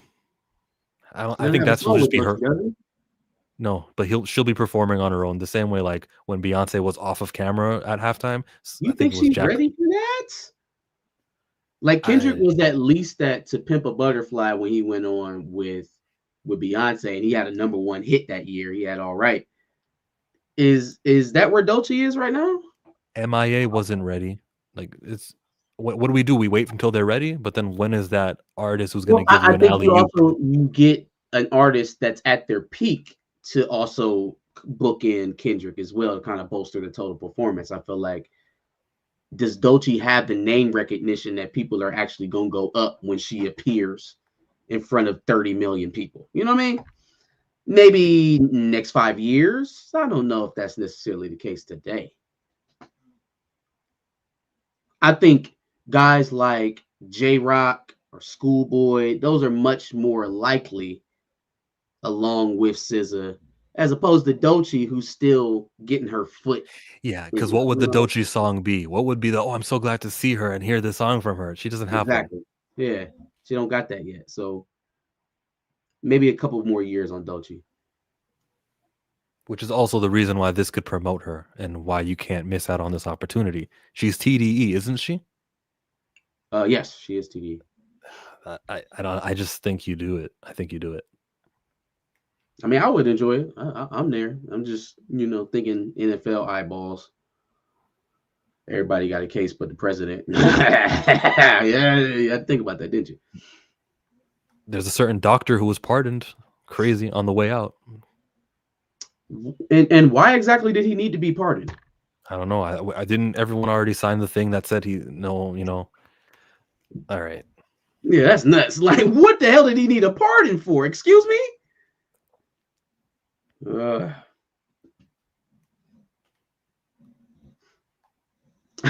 Ouchie.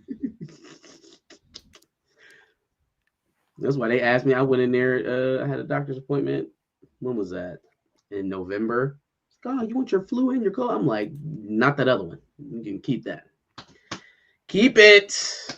And that's what we said to Netflix when they tried to raise our prices. We said, you can keep that. We are in a stage and a level of our entertainment where these streaming services have gone too far. I almost did an Elon Musk right now. They've gone too far. They've gone too far. Okay, yeah, I saw. Yeah. So reading it 3 times is crazy. The third time was to bye everybody. That was the last stream. Yikes. Anywho, what the hell were we talking about? Netflix, and they're raising their prices. Yes, raising their prices yet again. Yeah, no, it's a lot already. I'm currently not paying for Netflix at the moment. It's a lot right now. What is it? It's already what, 20? So they're raising it to what? 23. That's not the ad supported tier. The ad supported tier is like 17. It was 14. Now it's 17, and then your premiums are up over $20. So are you doing ads? Yeah, I got ads. I'm oh yeah, no, I cannot. No ads. So then you guys are actively paying $20+ I am, and Disney Plus, which is crazy, and HBO. Well, Disney ad-free Disney Plus is $20. Is it not? Is it not? Because baby, I am fiscally responsible. Okay, with socially, I am completely liberal. Financially, conservative as hell. Okay, I am getting ads on everything. I'm pretty sure Disney is 20 no ads. Every tier is up by $1 or $2 for the more expensive ones. That is the basic rules of it. I think I'm done with Netflix for now. I'll resubscribe when something like interesting happens. So like I'll be back. If the Jamie Foxx Carmen Diaz, if that movie comes out, I'm not going, oh, I gotta subscribe. I'll wait. If like something like Supercell season 2 happens, oh, I'm back. And then during the off time that I didn't have Netflix, I'll probably have a lot of things to entertain me. But I think Netflix, this is the final month of it, and I'll be back. I know I'll be back. That's all. I'll pause my subscription. Yeah, I mean, again, I think the reason why Netflix is still able to be profitable through these raises, because I mean they just cleared their largest number of subscribers in Q4 of last year. I think they're up to like 380. They're just 20 million shy of 400 million. That's so much larger than any other streaming product around. Nobody's even close to that. And that's the reason why they're able to do this, is because they've been around longer than everybody else. They've had the business model longer than everyone else. They know exactly how far they can push with their library. And then also, they're in such a dominant position that all of the other studios that have competing streaming services are licensing their stuff to them. They can't lose. They can't lose. Even when they're not producing something that someone wants to watch, the studios are pushing things that they want people to watch to our platform. They will never truly be able to compete with Netflix because Netflix is too far ahead, right? You should have bought them when they were trying to sell it to you.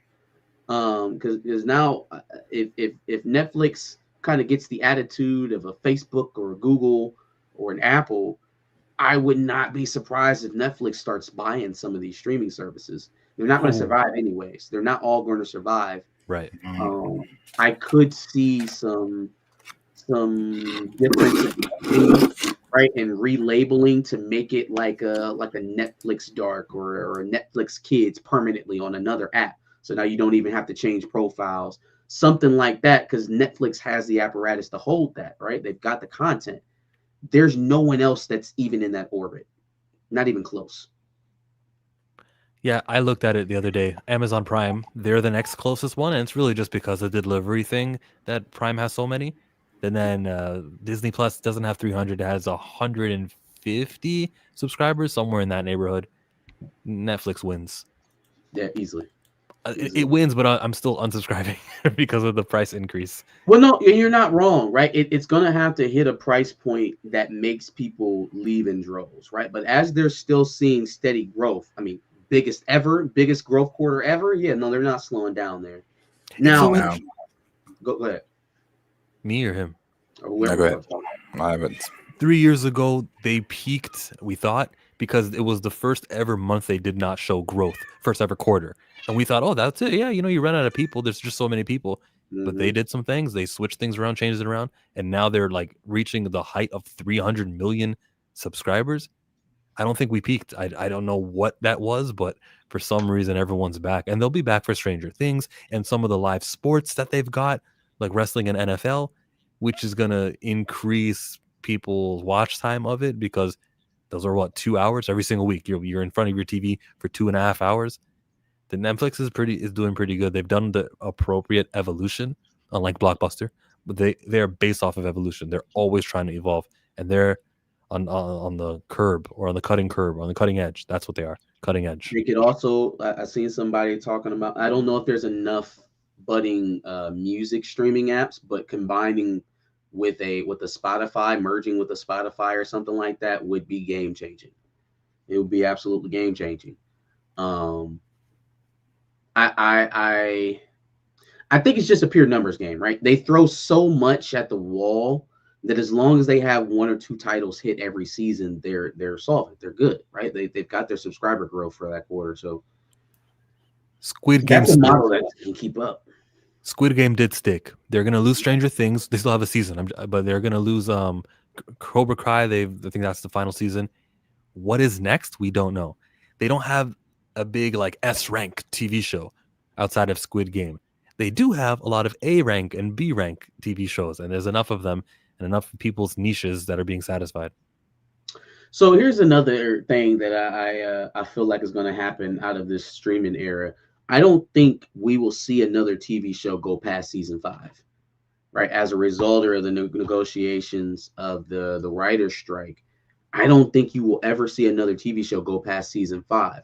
So if that's the case, you're giving yourself a 6-7 year window to try to maximize on a title, right? If you can even last that long, right? But you got to know you got a hard stop at season 4, because season 5 is when they start earning royalties on the show. They start getting syndication, and that's when you start making big bucks as an actor.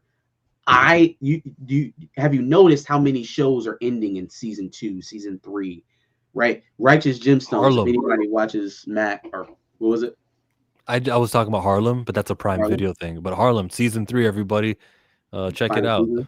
First 2 episodes are there. Yeah, it is the final season. Check that one out on Prime. My girl Megan Good. Righteous Gemstones with Danny McBride and John Goodman on HBO Max. That's ending in season 4, which was, I mean, it was a pretty solid comedy. Mm. But it just seems like the window by which these shows can be successful is so short now. So now it is going to kind of pick up on Netflix to get these shows going, to get them popular sooner. Does that mean they make more content? Or does that mean they focus more on quality to make sure that that window can be filled? You know, because they have to have something hit, right? And like you said, Stranger Things is ending, Cobra Kai is ending. What are we going to fill those voids with? Stranger Thing ending. Remember that the merchandise will not stop flowing. It may decrease in the amount they're getting, but it's just like free money for the rest of Netflix's career with Stranger Things merchandise from now until forever. They bought Lost. Lost was a Disney Plus exclusive because ABC, and then they bought it again, and Netflix has Lost one more time. Oh, I'm running that back. I've watched it 4 times. I'm watching it a 5th. I have to wait before I watch it my 4th time, but I've seen it 3. It also doesn't help these streaming services either, though, when it comes to like how long it takes for some of these shows. Like, if you're talking about like HBO Max, like as far as the streaming service for HBO Max goes, I just know a lot has changed since, you know, the whole HBO Max is not the same HBO Max. They've taken a lot of shit off. And things like that. But as far as like House of the Dragon, they've gone at the DC content so hard, like the anime, and it's awful. It is awful. Like that hub, I don't even go in that hub on HBO Max anymore. It's crazy. Like they got the Dark Knight Rises, but not the Dark Knight. It's like, how the fuck you got? Go ahead, finish. It's like, how you got those two, but you got the best of the trilogy. But it's just different. Consolidated all the Cartoon Network stuff down to Adult Swim. So the only place that you can see vintage Cartoon Network content now is on Adult Swim. If you want to watch Courage, if you want to watch Ed, Edd n Eddy, if you want to see Dexter, they took Codename Kid Next Door off, which really pissed me off. Like that's gone. That's not on there no more. Yeah, that's gone. Static is coming back February. Watch, you'll see everyone. What exactly is the point of having an exclusive library if you're just going to delete your exclusives? Like, where's it going to go? It's not earning you money on a hard drive somewhere in your office. Like, what are you doing with it? At least somebody's watching it. Somebody's enjoying it. My thought is not enough people are watching it for the cost of like broadband or whatever the internet fee is. So they'll take it off so that they can present it to a lot of people in February and say, watch Static, and maybe that'll happen. Well, but again, you have to fill that void with something. So even if it's just you bringing back that title at a later date as a special release or something, or if it's a brand new show, it's not like creating that void is making you more money.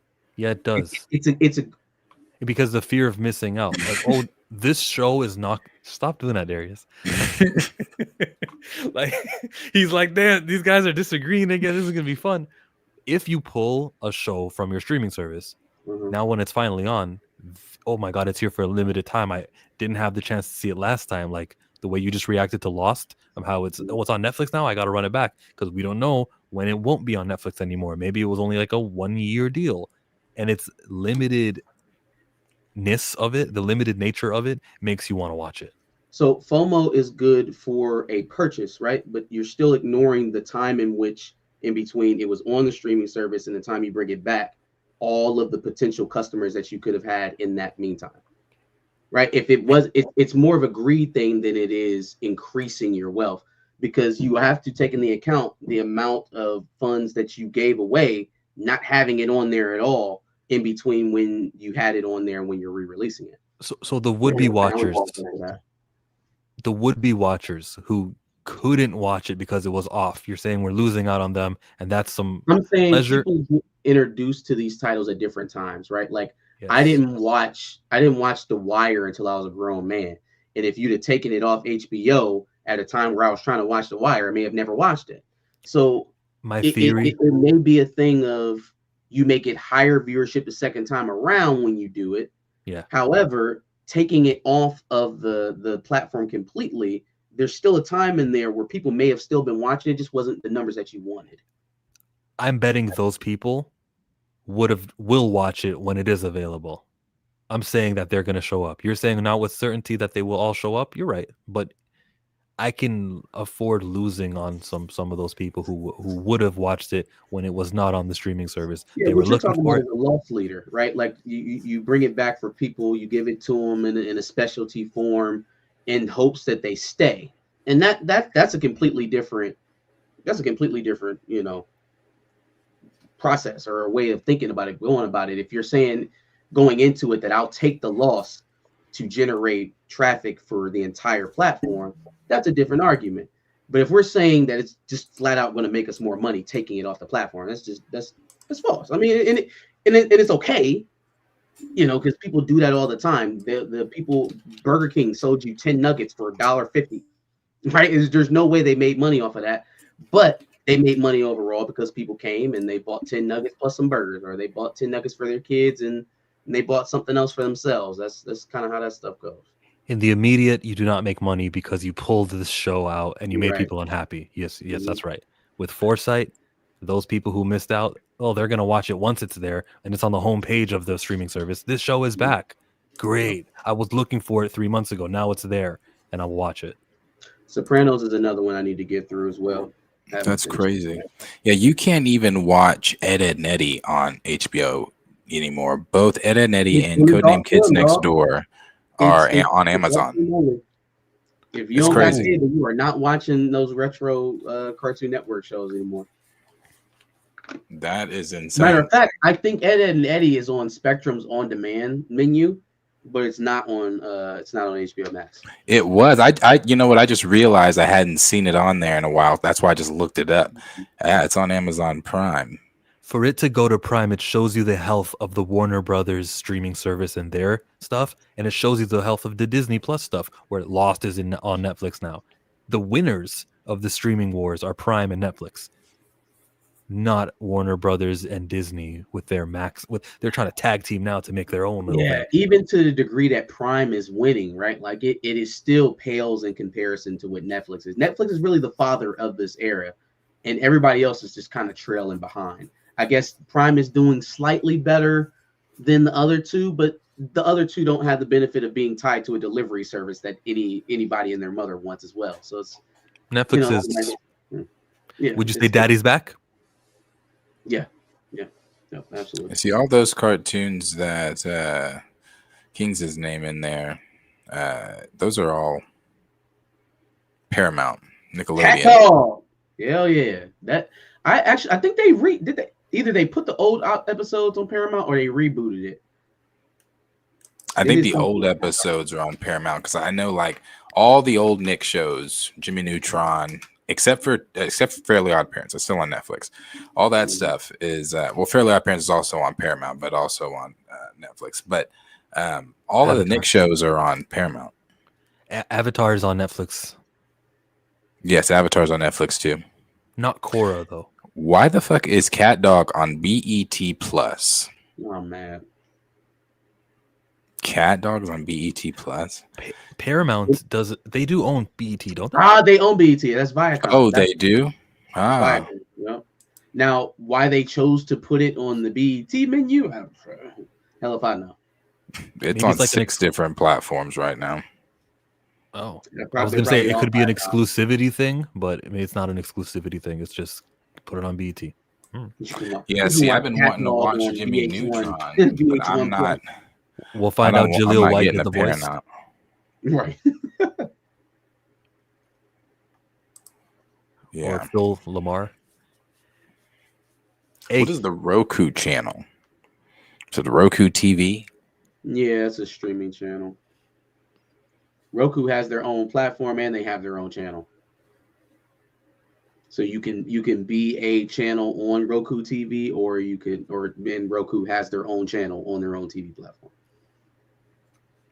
Why not? Jimmy Neutron was the shit. Jimmy Neutron. Yeah. Flame Blast! That was my shit. I loved Jimmy Neutron. Johnny Bravo.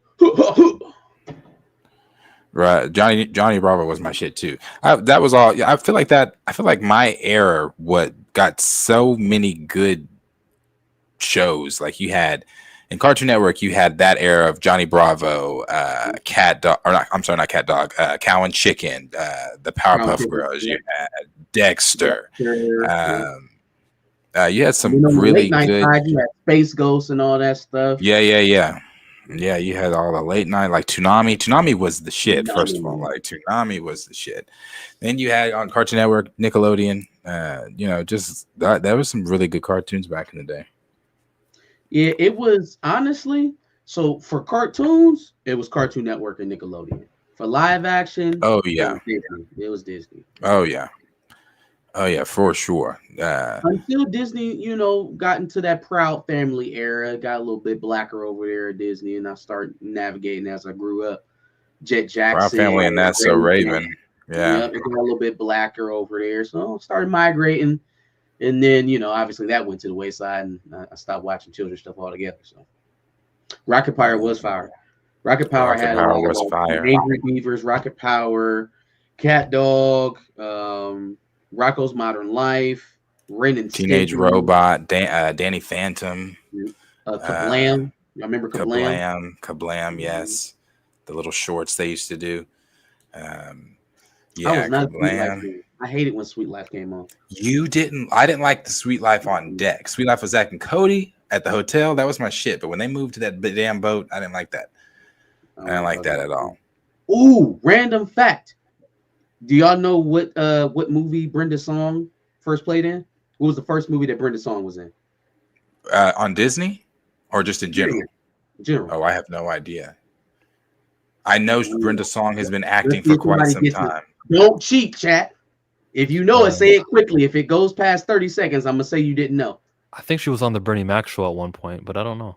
Is it like a dancing movie? Was it the dancing movie with Honey? Honey. No, she wasn't in no damn Rush Hour. That wasn't her. That's crazy, Plant Poppy. That's some old all Asians look alike kind of shit. Soo Young? You thought she was Soo Young? Well, when you walk by every night, talking sweet and looking fine. I'm not sure what was she in? Dog, she was in Blade. Oh. Really? So remember, he's chasing Frost through the daylight, right? They come to this spot in Chinatown, this little park. Frost has kidnapped this little girl. He's got her by the throat. He throws her in front of a bus. Blade saves her. Frost gets away. That little girl's Brenda Song. Oh, wow. Wow. Go back and look at that clip. That was Brenda Song. You know, Jenna Ortega had an MCU role also. Do you remember which movie and what her role was? I don't know. Years ago. She was in Iron Man 3. See? I'm sorry, you said MCU role? She was in Iron Man 3, and she was the president's daughter, the vice president's daughter. Wow. Yeah. Iron Man 3? Yeah, the vice president was corrupt, and he was trying to get his daughter like a new limb. That's what the device was supposed to do for people, or the extremist is supposed to do for people. Yeah, that was her. I had to go back and watch Iron Man 3. It's been a while. American Dragon Jake Long before the reanimation. That was dope. Yeah. The second animation style was trash. I hated it. I stopped watching it. I was like, nope, you lost a viewer. I was a fan of that original shit. I didn't like the change. Blood and Bone time? One more thing to tell you. Remember that one time we were talking about the legendary basketball commercial where it goes out of bounds, talking about sportsmanship. I have to show you guys something. This is Alex. His name is BJ. He played basketball in Weber State, the same time period as one Damian Lillard. They found him on this podcast, and he spoke about that sportsmanship commercial. I actually was involved in another kind of like bad basketball scene on Double Team. You know, no kidding. Yeah. Oh shit! Look at him.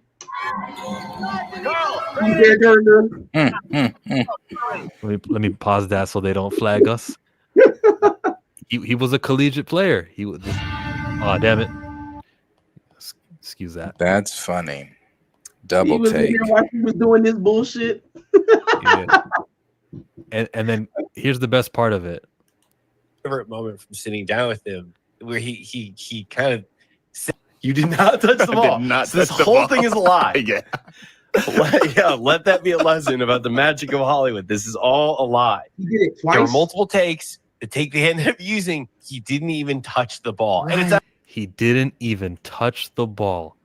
That So wait, when I wait. was over, I was telling you sportsmanship. You know, if you Is win that the game commercial because where he goes up to the coach and says, "Oh, I touched it, ref"?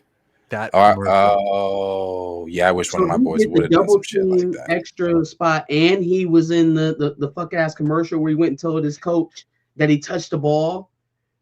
Yeah. Jesus, you are literally in two of the worst basketball scenes of all time. Literally. But the thing is, I agreed. I was like, yeah, because if you win your title, you win the championship, but you didn't really win. Like, you got a trophy, but did you really win? Like, what are you proud about? You were not better. I know. What was the best sport you were into? Like, what was your favorite sport to play? We're not doing that. No, tell me, what was your favorite sport to play growing up? What was your favorite sport to play? The sport of basketball. Okay, basketball. Championship game? Championship, high school state title, if they do that in Canada. I don't even know how they area title, whatever the title is, right?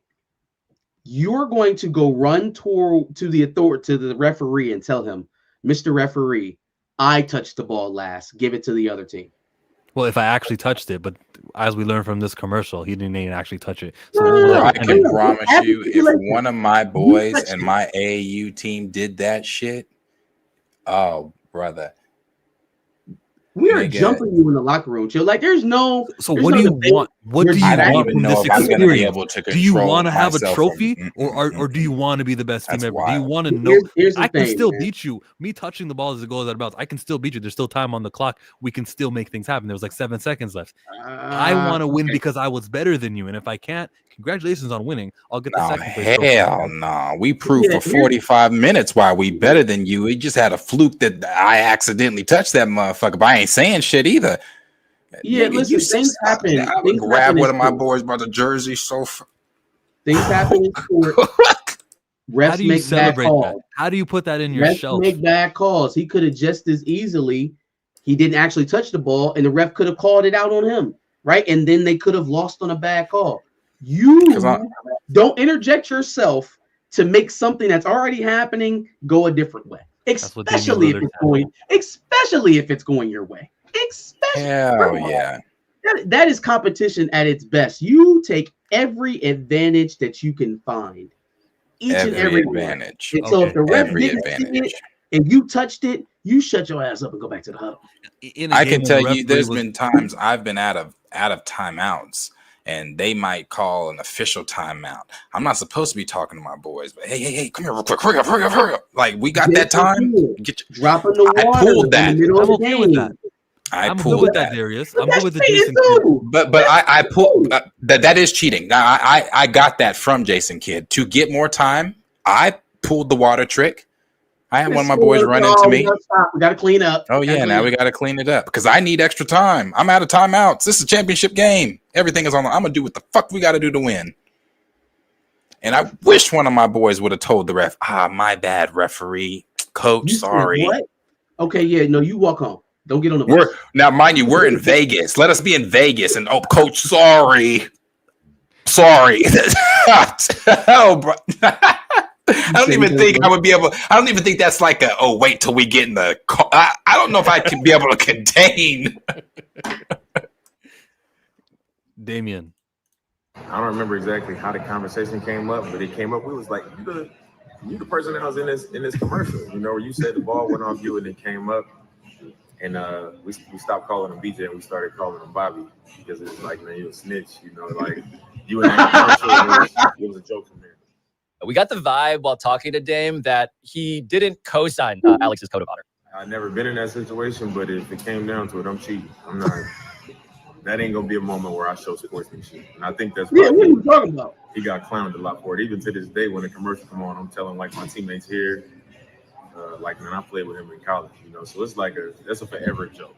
When we first started getting on him about it, he was like, man, I know, like almost like he looked back at it like, man, if I would have known it would have turned into this, I probably wouldn't have did it like that type of vibe. But, Wait, this is a real thing? Like this is actually happen? I'm so confused on this story. Did this actually happen? Pablo Torre, that guy we just saw, did the work, found BJ. The character's name was Alex, and he figured out who he was. And it turns out, what a surprise, he played basketball with Damian Lillard in college, and he's a coach now, but he was an actor at the same time. So he's saying that he wouldn't have done the scene that way if he known how to work it out. I got That's what he's saying. It's that traumatizing. Now we can get on to Children of Blood and Bone. That's crazy. Hell yeah.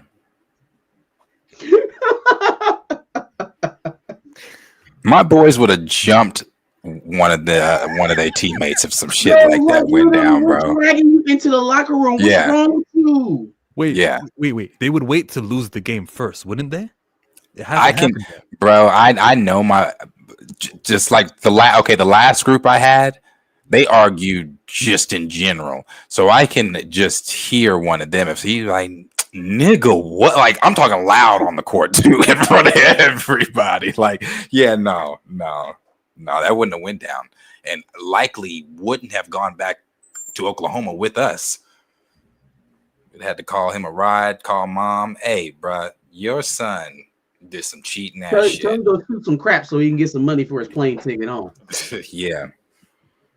You know that part? Have you seen Rebound where he thought he won? He's holding his kid up and the ref blows whistle and says, well, now he drops the kid. That's me in that situation. Like, what?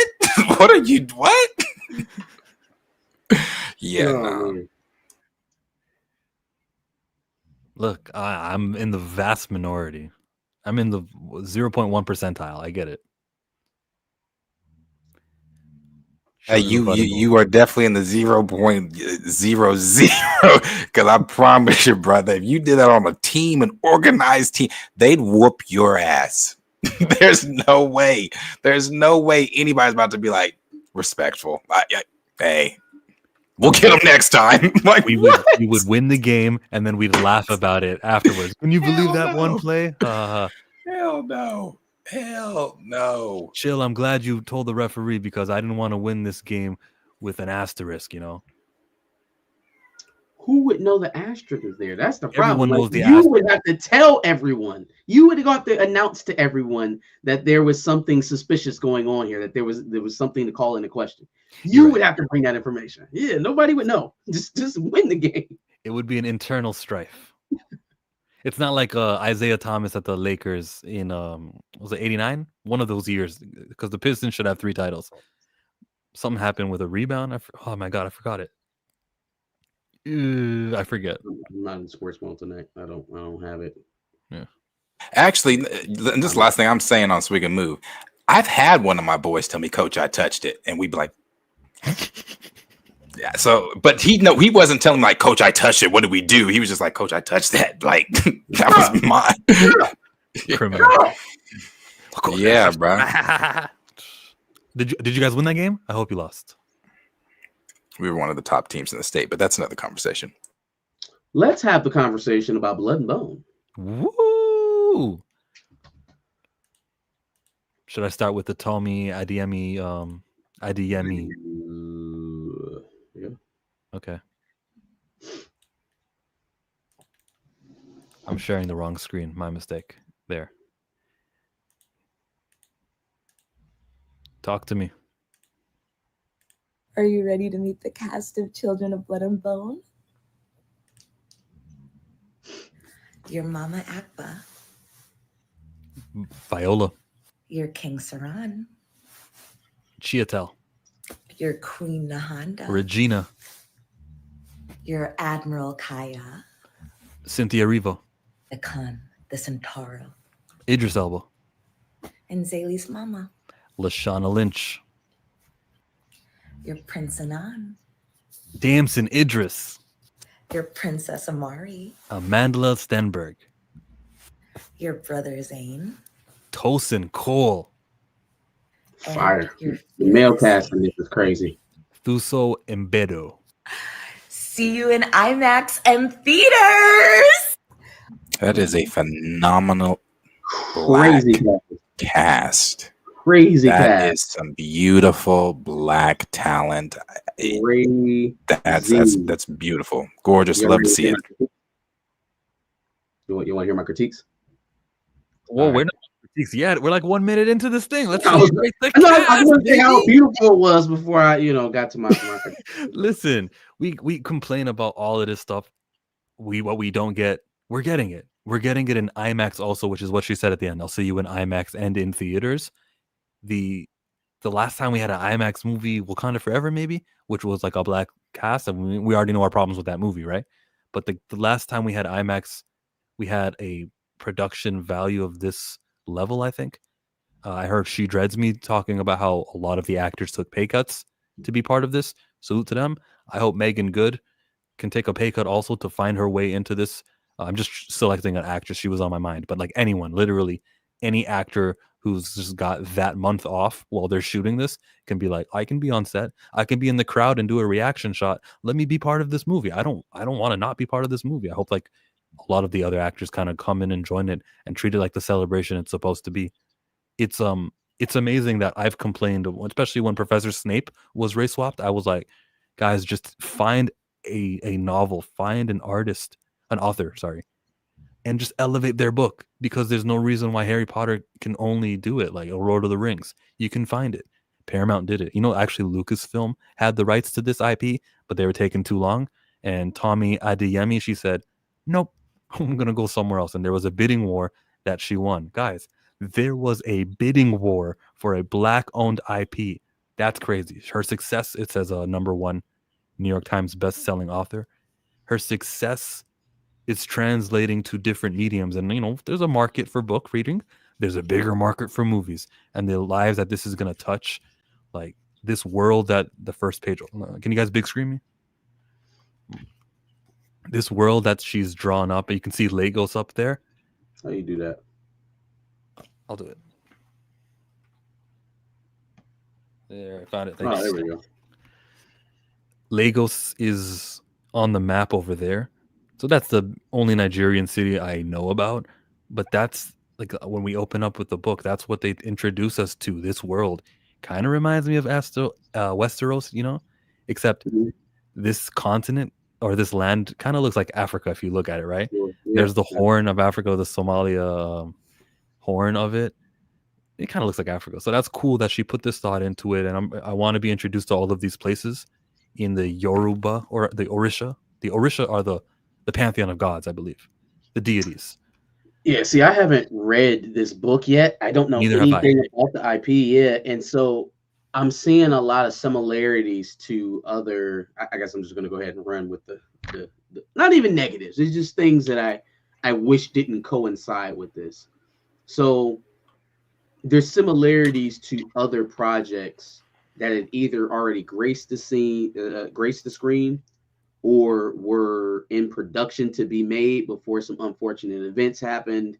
And it seems like Blood and Bone kind of rearranged themselves ahead. So to kind of explain what I'm talking about, Lovecraft Country, the second season of Lovecraft Country with Misha Green, Jonathan Majors, Journey Smoulier. Yep. So the second season of that was supposed to follow something of like that first page that you showed of the nation, how it was broken up. It was going to kind of mirror something similar for that, like in the US, right? Season 2, that's what was supposed to be from Lovecraft Country. Another one is David Walker's Bitterroot, right? Bitterroot is something that feels like it's eerily similar to what we're doing right now. I don't know if it deals with the like a totally black nation the same way that they're showing, but in terms of the setup, like again, in Bitterroot, which is a production that Ryan Coogler was supposed to be doing. I don't know where the Sinners thing came from, but he was supposed to be Regina doing King. Regina King was going to star as the matriarch of the family. I can't think of her name right now, but she has a similar role in this. So that kind of tells me that that one's not going to happen, which is disappointing because I've actually read the David Walker books. I haven't read this one. The graphic I read the novel. first issue and I hated it. Bitterroot? Yeah, with they're in Harlem and there's the police who like confront them, and yeah, it wasn't for me. The Sangre family. Yeah, man, you gotta read past the first issue. But in any case, if you didn't like it, you didn't like it. But it's the same kind of concept. And so I don't think that is going to. This is probably it. Like this is the one that made it out. Like David Walker's Bitterroot's probably not ever going to see the light of day now. I don't see them recreating the same character with some of these characters in that similar of an IP with an all-black cast. Same thing with Misha Green's second season of Lovecraft Country. That's probably done forever. So while I'm happy that this one gets out, and I'm very excited to see it, there were projects prior to this one that followed the same path that just never got to fruition. So it's a little disappointing knowing that they're probably never going to see the light of day. Mm-hmm. See, I didn't know we were going to jump into the negative. So which I haven't seen it. I'm on the same side as Marcus. I haven't seen it. I haven't read the book or anything yet. So this is new to me.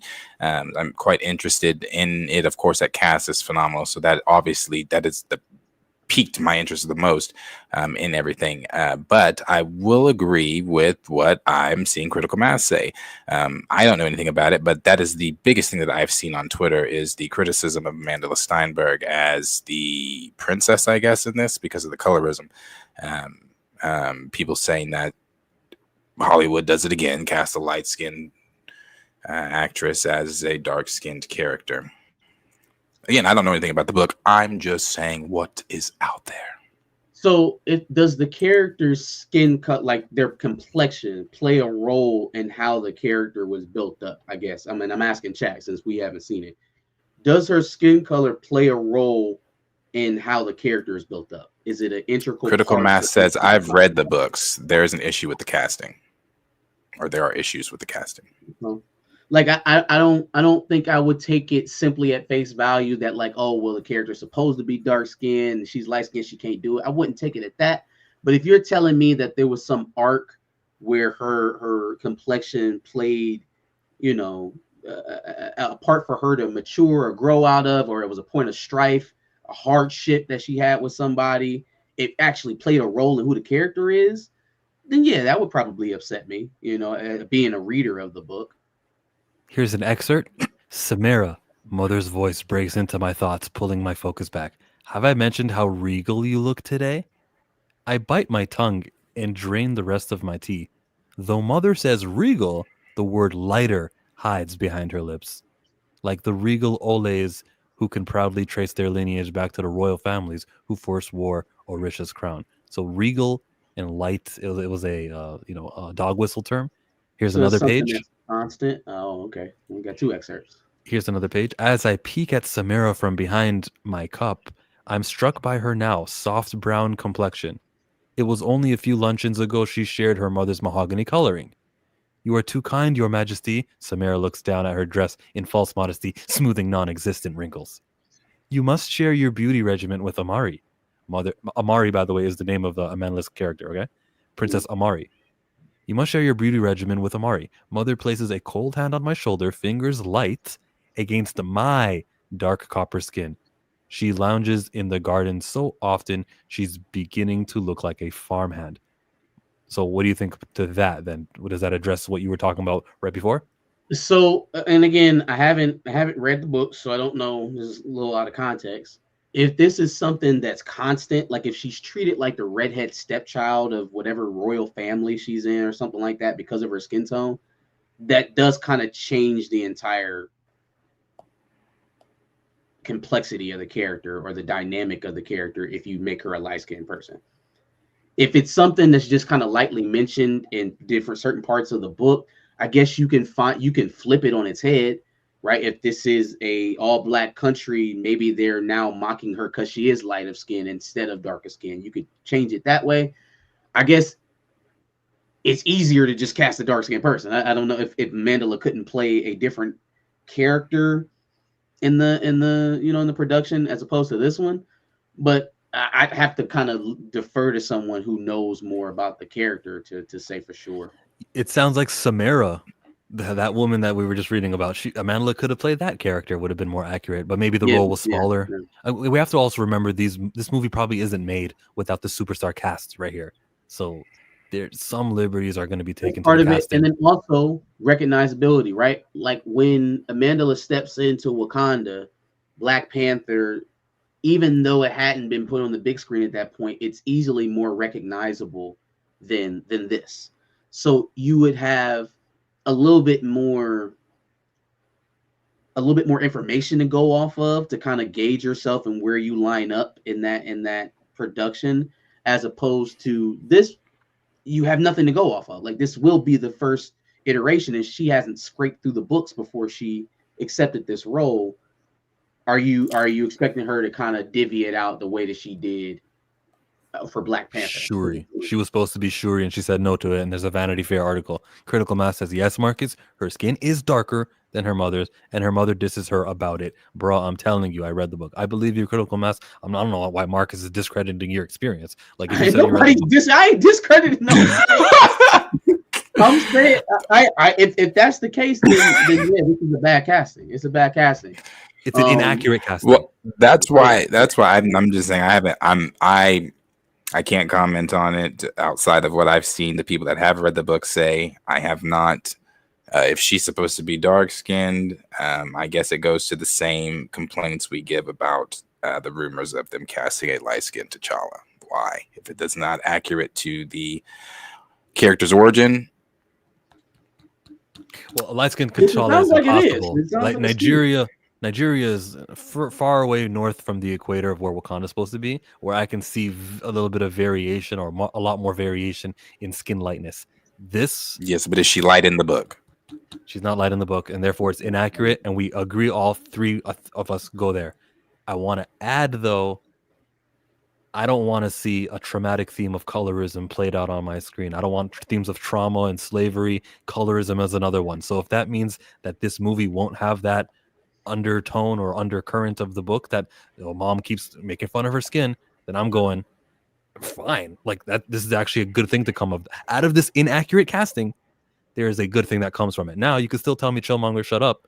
They can get a dark-skinned character to play Amari, and they can not show the themes of colorism in this movie. And I would say that is the best-case scenario. But I'm not going to get stupid little colorism being enforced and furthered through this movie, and that's an awesome thing to me.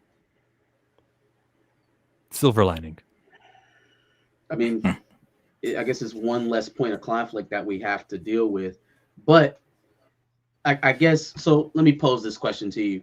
Where then do you cause or do you show conflict on a social level when all the characters are Black?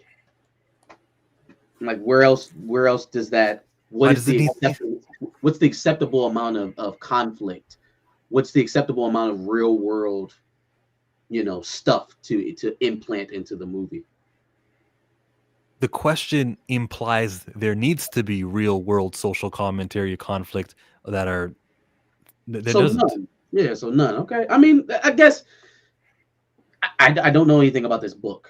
Yeah. But if there are tenets in this story, in this plot that are real, that connect back to the real lives of Black people, I would expect to see that come forth in the show as well, or excuse me, in the movie as well.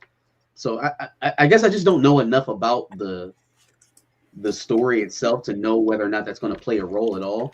But most of the good Black productions I ever seen had some sort of social commentary in there. We are Black, you know what I'm saying? It's something in there.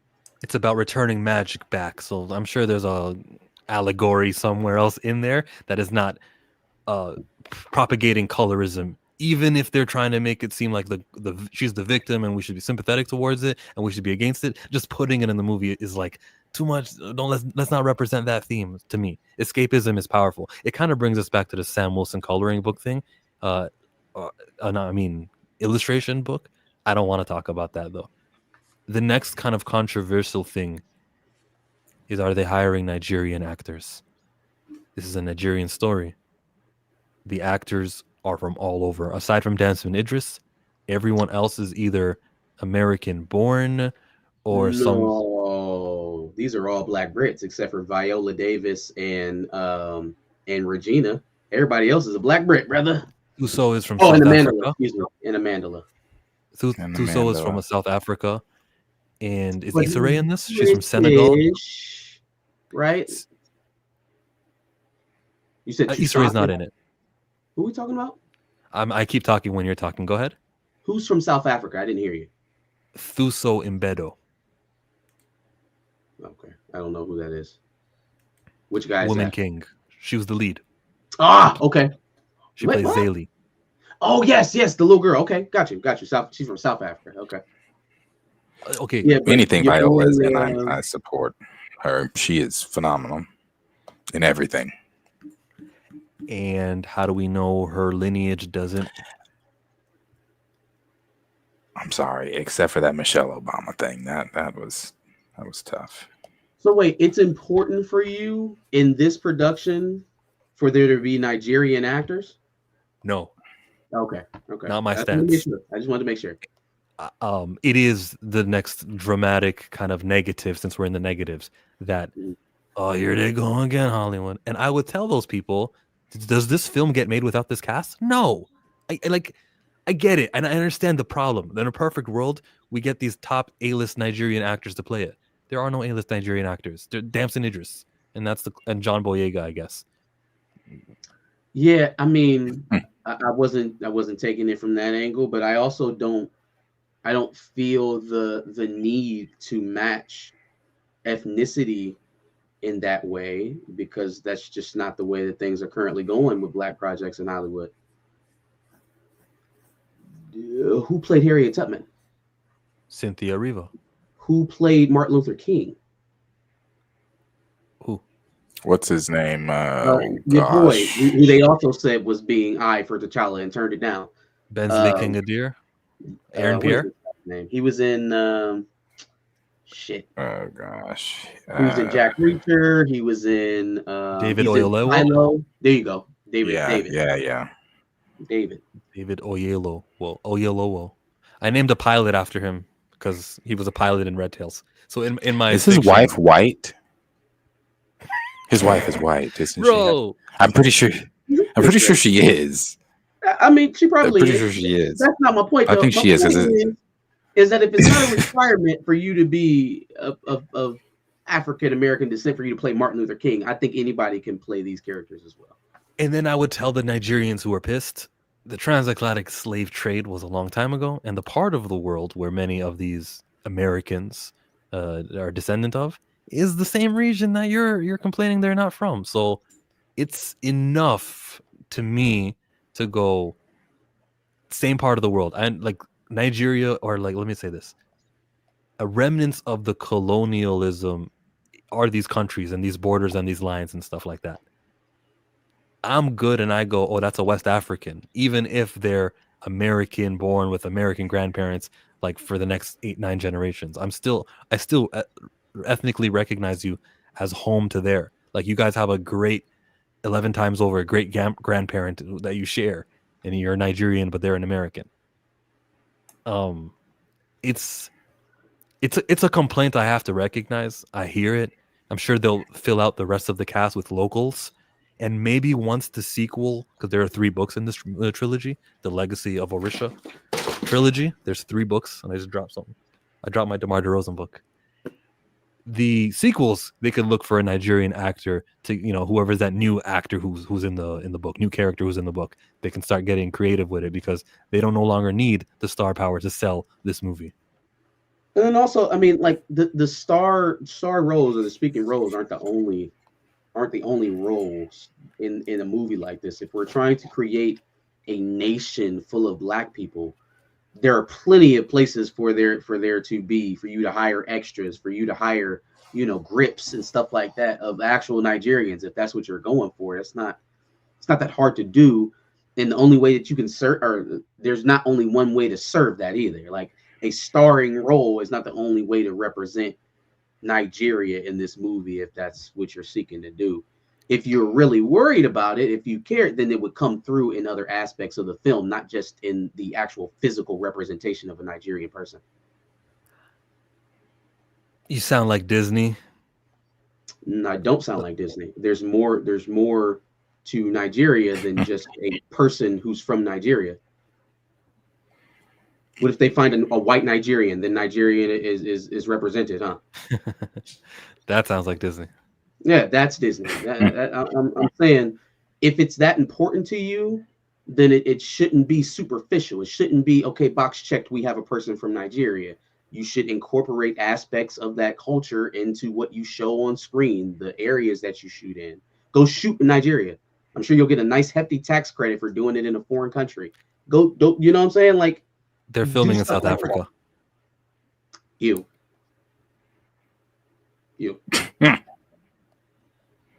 But I mean, that's just cool. It's no longer, well, I mean, it's kind of still, but technically not an apartheid state. I was watching a video of white South African colonizers say how. No, this was an old video from like the 1950s.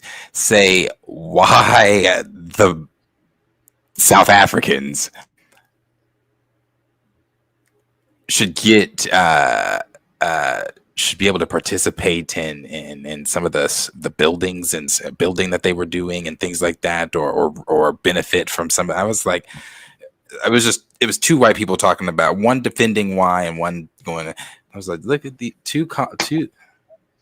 Well, I don't want to say what I said out, but it was an interesting video to watch. I was like, this is fascinating. He said the muskrat. What does that mean? I say Elon. You know that in the Black Panther animated series, they made him have a white brother named Hunter, but I think he was already in the comic book. Yeah, that's the thing. The White Wolf.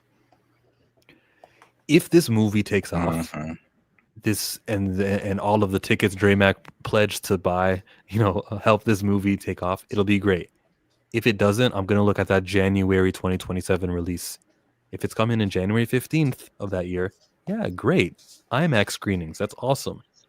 What if people don't go and see it? On the opposite side of that, February in 2018 is when we had Black Panther. It did so well, and since it was freaking February, there was no competition coming out for that movie. I think Deadpool 2 came out a little bit later, but other than that, there was really no competition. And that is big competition. But other than that, there was nothing else because it was the month of February. Nothing comes out in February. January is even better. Nothing new will come out. You're competing against a month-old movie that came out in Christmas, which would be whatever Star Wars movie it is supposed to be. I don't know. Or Inside Out 2, I think. Or 3. Or Ice Age 6. That's what you're going to be dealing with. And then here you come on January 15. You got all the IMAX screens with nothing afterwards. If this is a hit, it will be a hit for a long time. If this becomes a destination movement, then we'll be in a very good position. We could have $1 billion hitter, maybe. I like that it's going in January, actually, opposed to the Black History Month February release, because it tells me that they have confidence in this movie beyond the Black audience. That's not what that tells me. In January instead of Black History Month? When's the last time a big January movie came out that was like white? No, that's not what I'm looking at. Okay. If they released it during Black History Month, the same way that they're doing Brave New World with Sam Wilson, that would tell me everything that I need to know about their confidence in the movie. They want the timing of the movie to carry it, right? They want the social association to the movie to carry it. If there is no social association, if there is no, hey, Black people come out and watch a movie month like Black History, and you still have the confidence to release it in the middle of that month, whether it has competition or not, they're putting it out at a time that's not built for the Black movie. All right, like Black Panther released in on February. This new what's it called movie? The new Brave New World. Brave New World. They released Wakanda Forever right around the holidays as well. those movies are sandwiched in on times when Black people go see movies.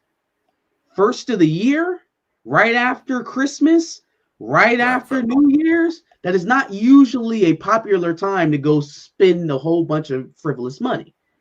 So if your movie has legs in January at the start of the new year, that's a good film. Well, the legs are going to be in February. 2 weeks after January 15, you're in the month of February.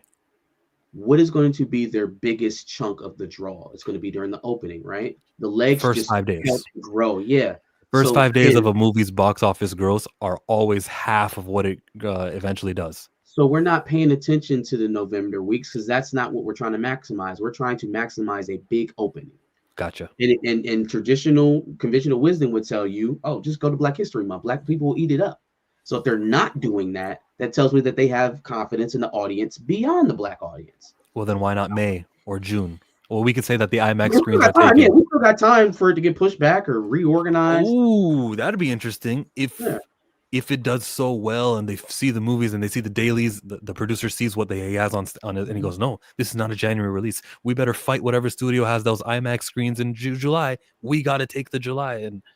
Paramount pay. Even though a lot of these actors took cuts to be in this production, this is not a cheap production. This is not going to be a cheap production. It's science fiction, and they have every Black actor whose name we know in the movie. Time out. This is about her returning the magic. So for much of the movie, there won't be magic in their homeland. So it could be cheap. There will still be aspects of it that are, adventurous enough. It's a science fiction concept. Yeah, they're going to have to capture the audience in some type of. I mean, I haven't read the book, but if it's science fiction, I would assume there's going to be science fiction aspects. They'll do something. I don't even know where I was going with that because I timed you out. Yeah, I don't know. We'll see when it happens. If it does get rearranged to a June, July type of release, I think that bodes well, man. Like. They're going to have a bigger budget for this in terms of production because of who they're shooting with, and it's a new IP. I guess the marketing will tell a lot. The marketing will tell us a lot about where this stands at the studio. You know how I'm marketing it?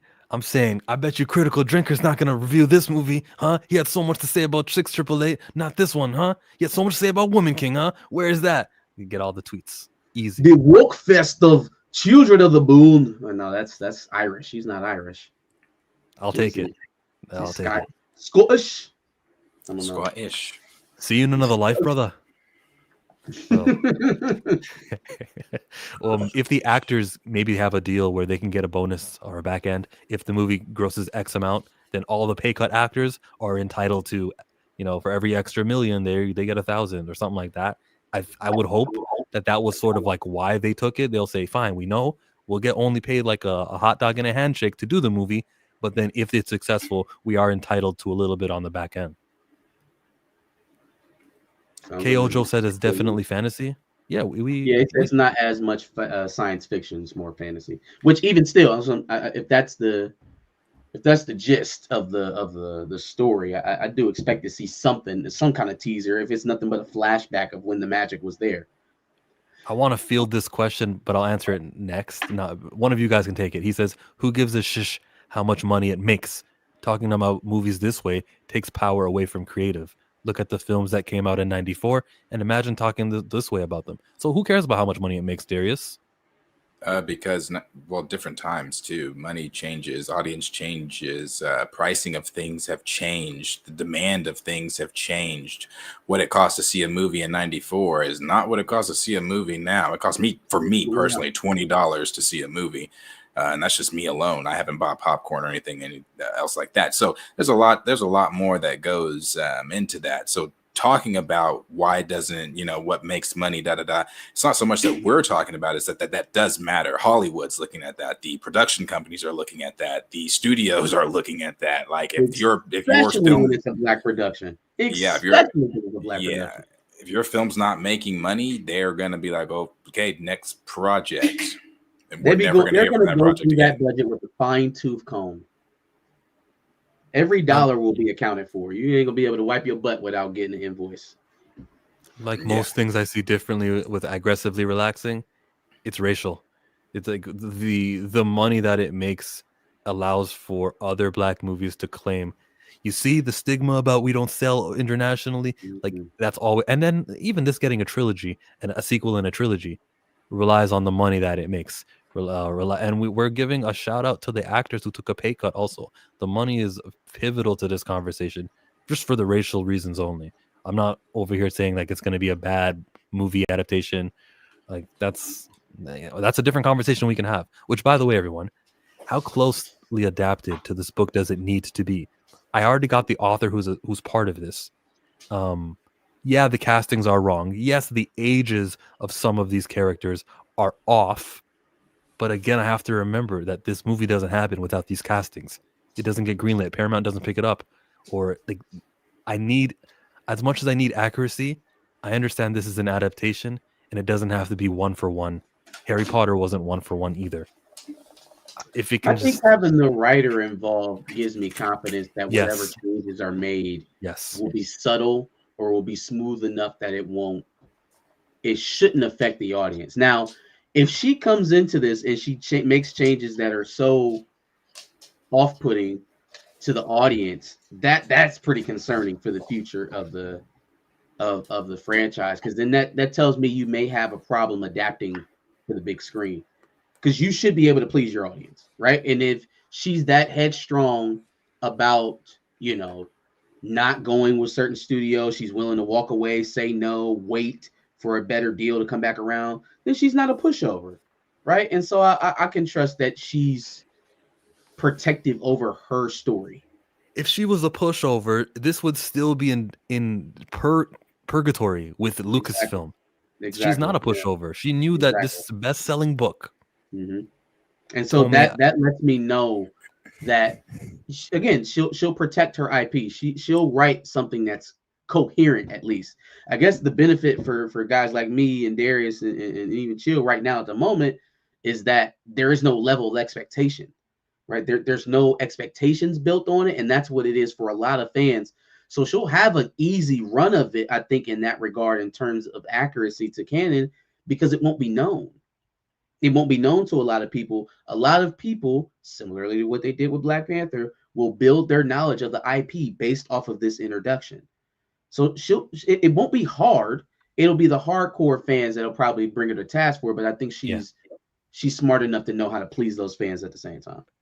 It's her story. She's not going to bastardize it.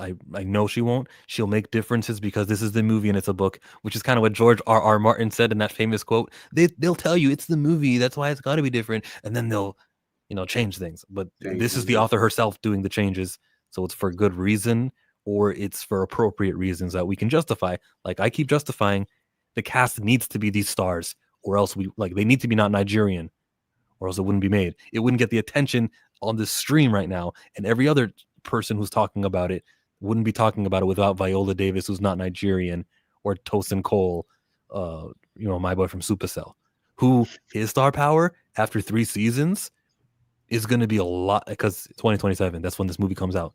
3 seasons of Supercell, he'll be bigger than what he is now. Damson Idris may have a movie here or there to raise his star power also. Amanda Stenberg could be doing a project next year that I don't know about. She already has the Acolyte rub. She'll be a bigger deal. There's the growth of some of these actors. The potential for this movie, we already love the cast. It could be even bigger. You never know. I don't see Idris Elba's star power running out of shine. Lashana Lynch can only get bigger. Cynthia Erivo, they just got her straight out of Wicked, and everyone's loving her, and they've all seen her as a tie her up. Tie her up as the general. Make sure she's nice and busy for the next decade or so. Tie her up. Give her obligations.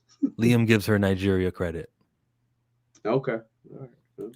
Y'all heard of Bruno Mars and Sexy Red? Yeah, I believe there was an Instagram exchange, and they're going to do a song together, maybe. That man's debt's got to be out of control. As long as it doesn't turn into Borderlands or Artemis Fowl. I forgot all about Artemis Fowl. The first 2 books and very easily translated into movies. The third, I don't know. Listen, it doesn't got to be a accurate adaptation of the books. So she could make whatever problems are with the third book a proper movie. They could divide it into 2 movies. This one's 525 pages long, and that, that's a lot of. It's a lot. You could, if the next books are also 500 pages, you can make 5 movies out of this. I'm saying. We go to another super chat. That I will retire with the ring, and I will retire with the crown. Yes, no, I'm not lucky, I'm blessed. These matchups are crazy. Did that give you the? When you're thinking about these videos, you know what they do with the books into films? You know what they do with books into films? Combine them and release them as one film. Not here. Tomi Adeyemi is not going to let that happen. They asked her about what you got planned next. She says, "Oh, I can't say NDA." She's joked around like that in interviews. She's doing one movie based off of one book, and there will be future with this book. There will be future movies and future trilogy, maybe even a TV show expanding on this world. She's not one of those people who is going to let them bastardize it. She's very involved in the process. Bestseller.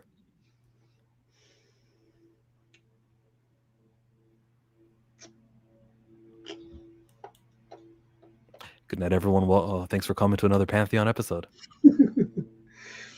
Yeah, wrap it up. Wrap it up, folks. It's getting a little late. Yeah, very excited to see that, though. So let us know what you guys think. Yeah, it looks like, again, I don't know anything about it, but I'll have to do some research. It does look interesting. Yeah. The cast looks great.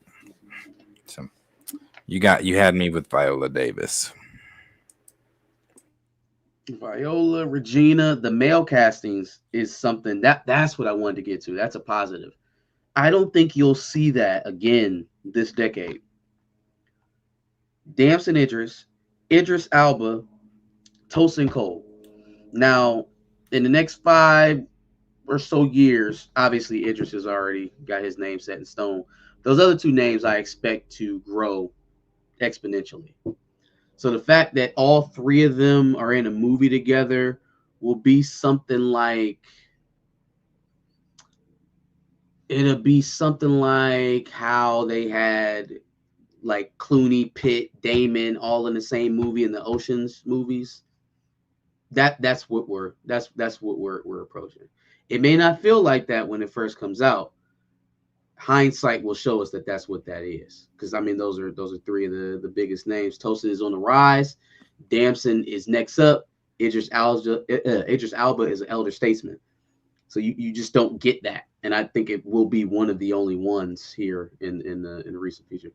Not just because of their talents and what they'll do with the roles, but when we're talking promotion, we've got people who are based in England. We've got people who are based in the United States, and so many cast members are part of this that you'll be doing a well job of not overworking your lead actor. You'll have this big ensemble, and they'll touch on every podcast they need to, every streamer. Like I can see Amanda Listenberg on Kaisa not stream doing the dances all with him. Like, yeah, we won't be bored with her discourse. We'll be listening to Amanda promote her movie alongside do so, and they'll be on the couch with Jimmy Fallon also, the traditional ways. But like Cynthia Erivo's she's got a brand and a following with her. She's gonna storm in and take all of the. Please stop. I think it's underrated, Danny. I think that there is a thirst out there for unseen content for exactly what's being brought with Children of the Bone, right? Like there's an oversaturation for a certain type of content that's being marketed to Black people. This is that difference, that kind of monkey wrench into the machine. I think it'll be very popular. Similarly to how Black people have gravitated towards anime here in recent years. More and more Black people are being outwardly positive about anime. I think they've always kind of liked it to a certain degree. with Dragon Ball Z and Gundam and all of that stuff that we used to watch in the 90s. But now it's an outward love, right? Like you see people that you wouldn't think, but they know who Eren Yeager is. They know who One Punch is. They know who Luffy is. You know, they know these guys. People like So Meg the Megan Thee Stallion. Yeah, people like Meg, Meg. yeah. Kasegu, Makena, Atare Waska, Kasegu, Atashi Waska. You know what I'm saying? Like you have black female rappers rapping about anime in their albums. I think we've crossed the barrier. So he know who I be. Ain't got to say my name. Stack it up like Tetris, but this money ain't a game. Don't know worse. I just listened to the new Red. I really like the beat. Was that the one that has Bruno Mars already? It's already come out? We don't play it on here. We don't want to get the stream monetized. We're out, everyone. Thanks for coming. Cole was wasted on Doctor Who Wasted. That's not happening. Chill. It will happen. You'll see. This will be everything that I said. I don't even remember what you're disagreeing with me. Lawrence Report. Salute to you, Lawrence Report. I can tell Danny Walsh I have never watched Lord of the Rings or Game of Thrones. Well, a girl made me watch a scene from Lord of the Rings. Kind of fantasy is not my jam. I've read Harry Potter, and I've been looking for something like this. And I'm glad to own this. I'm glad that my money went to Tomi Adeyemi, and I'm doing this on stream and possibly encouraging others to do the same. I know I'm going to be doing a panel with other book readers. Don't know when. I got to finish reading this. Me and Mark Eightail Blurred were talking about doing that, and you can look out for that on my YouTube channel. Mo Flies in the building. He says, yeah, anime was taboo back in the day. Not anymore, bro. And not anymore. Yeah, not anymore. Maybe it was taboo to anyone older. Like if that kid who's 5 years older than you living next door, you know, it would be embarrassing if you told them you like Sailor Moon. But like all of us like Sailor Moon. Even Michael, Danny. Michael? Who's Michael?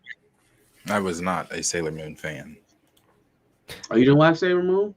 If there was nothing else on, I might have left it was on. Always the show you had to watch to get to Dragon Ball Z and Gundam. They came on first. But see, I liked Dragon Ball. Yeah, but you had to watch. You got to watch a little bit of Sailor Moon to get to Dragon Ball and get to Gundam. You just have. You're talking about through the programming of the. Yeah. The first show at 7:00 was Sailor Moon. Yeah. In the skirts. Will you ever watch Naruto like Raymond said? I don't know. I have someone close to me that watches anime, and it is constantly on in the background, and it is. I feel like it's One Piece right now. So there's shit I know by default, just from hearing it. I don't know. Anime it's interesting, I guess. I mean, I would have to really try to sit and get into it because Naruto is one that is constantly on in the background too. Naruto, Boruto, all those people. Yeah, I hear that shit all the time. These little inner monologues that they have before they strike someone. Like, yeah, I hear this shit all the time. Funny. I think this is because it's so different from American storytelling, right? Like they almost over explain, and I think it has something to do. Oh my god, yes. It has something to do with the government. I was cleaning the kitchen and it was just on, and I swear I'm like, did this motherfucker explain his attack the whole time I was cleaning the kitchen? Yeah, it's why they take 3 or 4 episodes to get through an arc because they spend the whole time explaining it. One, they're adapting things from a manga where all that explaining and all that time is nothing. And the second thing is that animations are expensive. So if they can just show you a picture of the character like this and like the camera will move, but it's really just them and maybe their lips moving. That's why they fill it in the episode's length because of that.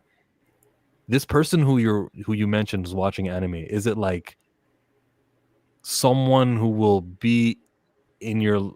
No. Let me not get personal. I'll say it like this. Watch with, okay? Start from the beginning. And watch sometimes I have no choice. It's just on the TV. Yeah. And I'm just like, oh God.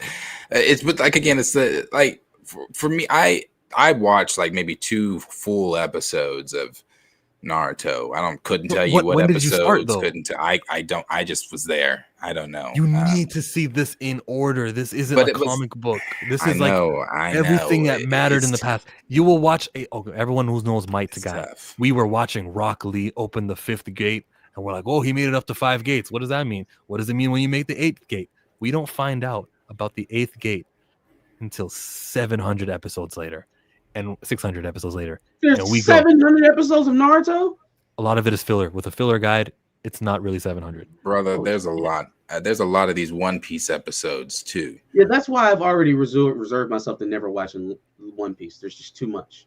Yeah, they're reanimating it. My point is that we finally learn about the 8th gate at a time we didn't even think about it. And the character who unlocks the 8th gate, Plant Poppy, becomes the best character in Naruto, and he wasn't even in the top 10 when we started this show. An episode earlier, at episode 418, you're not thinking about Guy Sensei.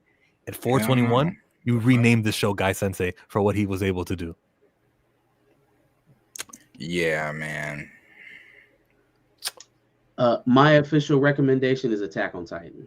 I think that is a great introduction to anime for a layman. It's a very, very easy story to grasp. It has enough content for you to watch for a good amount of time. It's an epic kind of saga. Follows the lines more so of like I can't really give you an American comparison, but it's a good saga story. Avatar? Maybe, but like Aang was never the bad guy, so like it's hard to do a 1-to-1.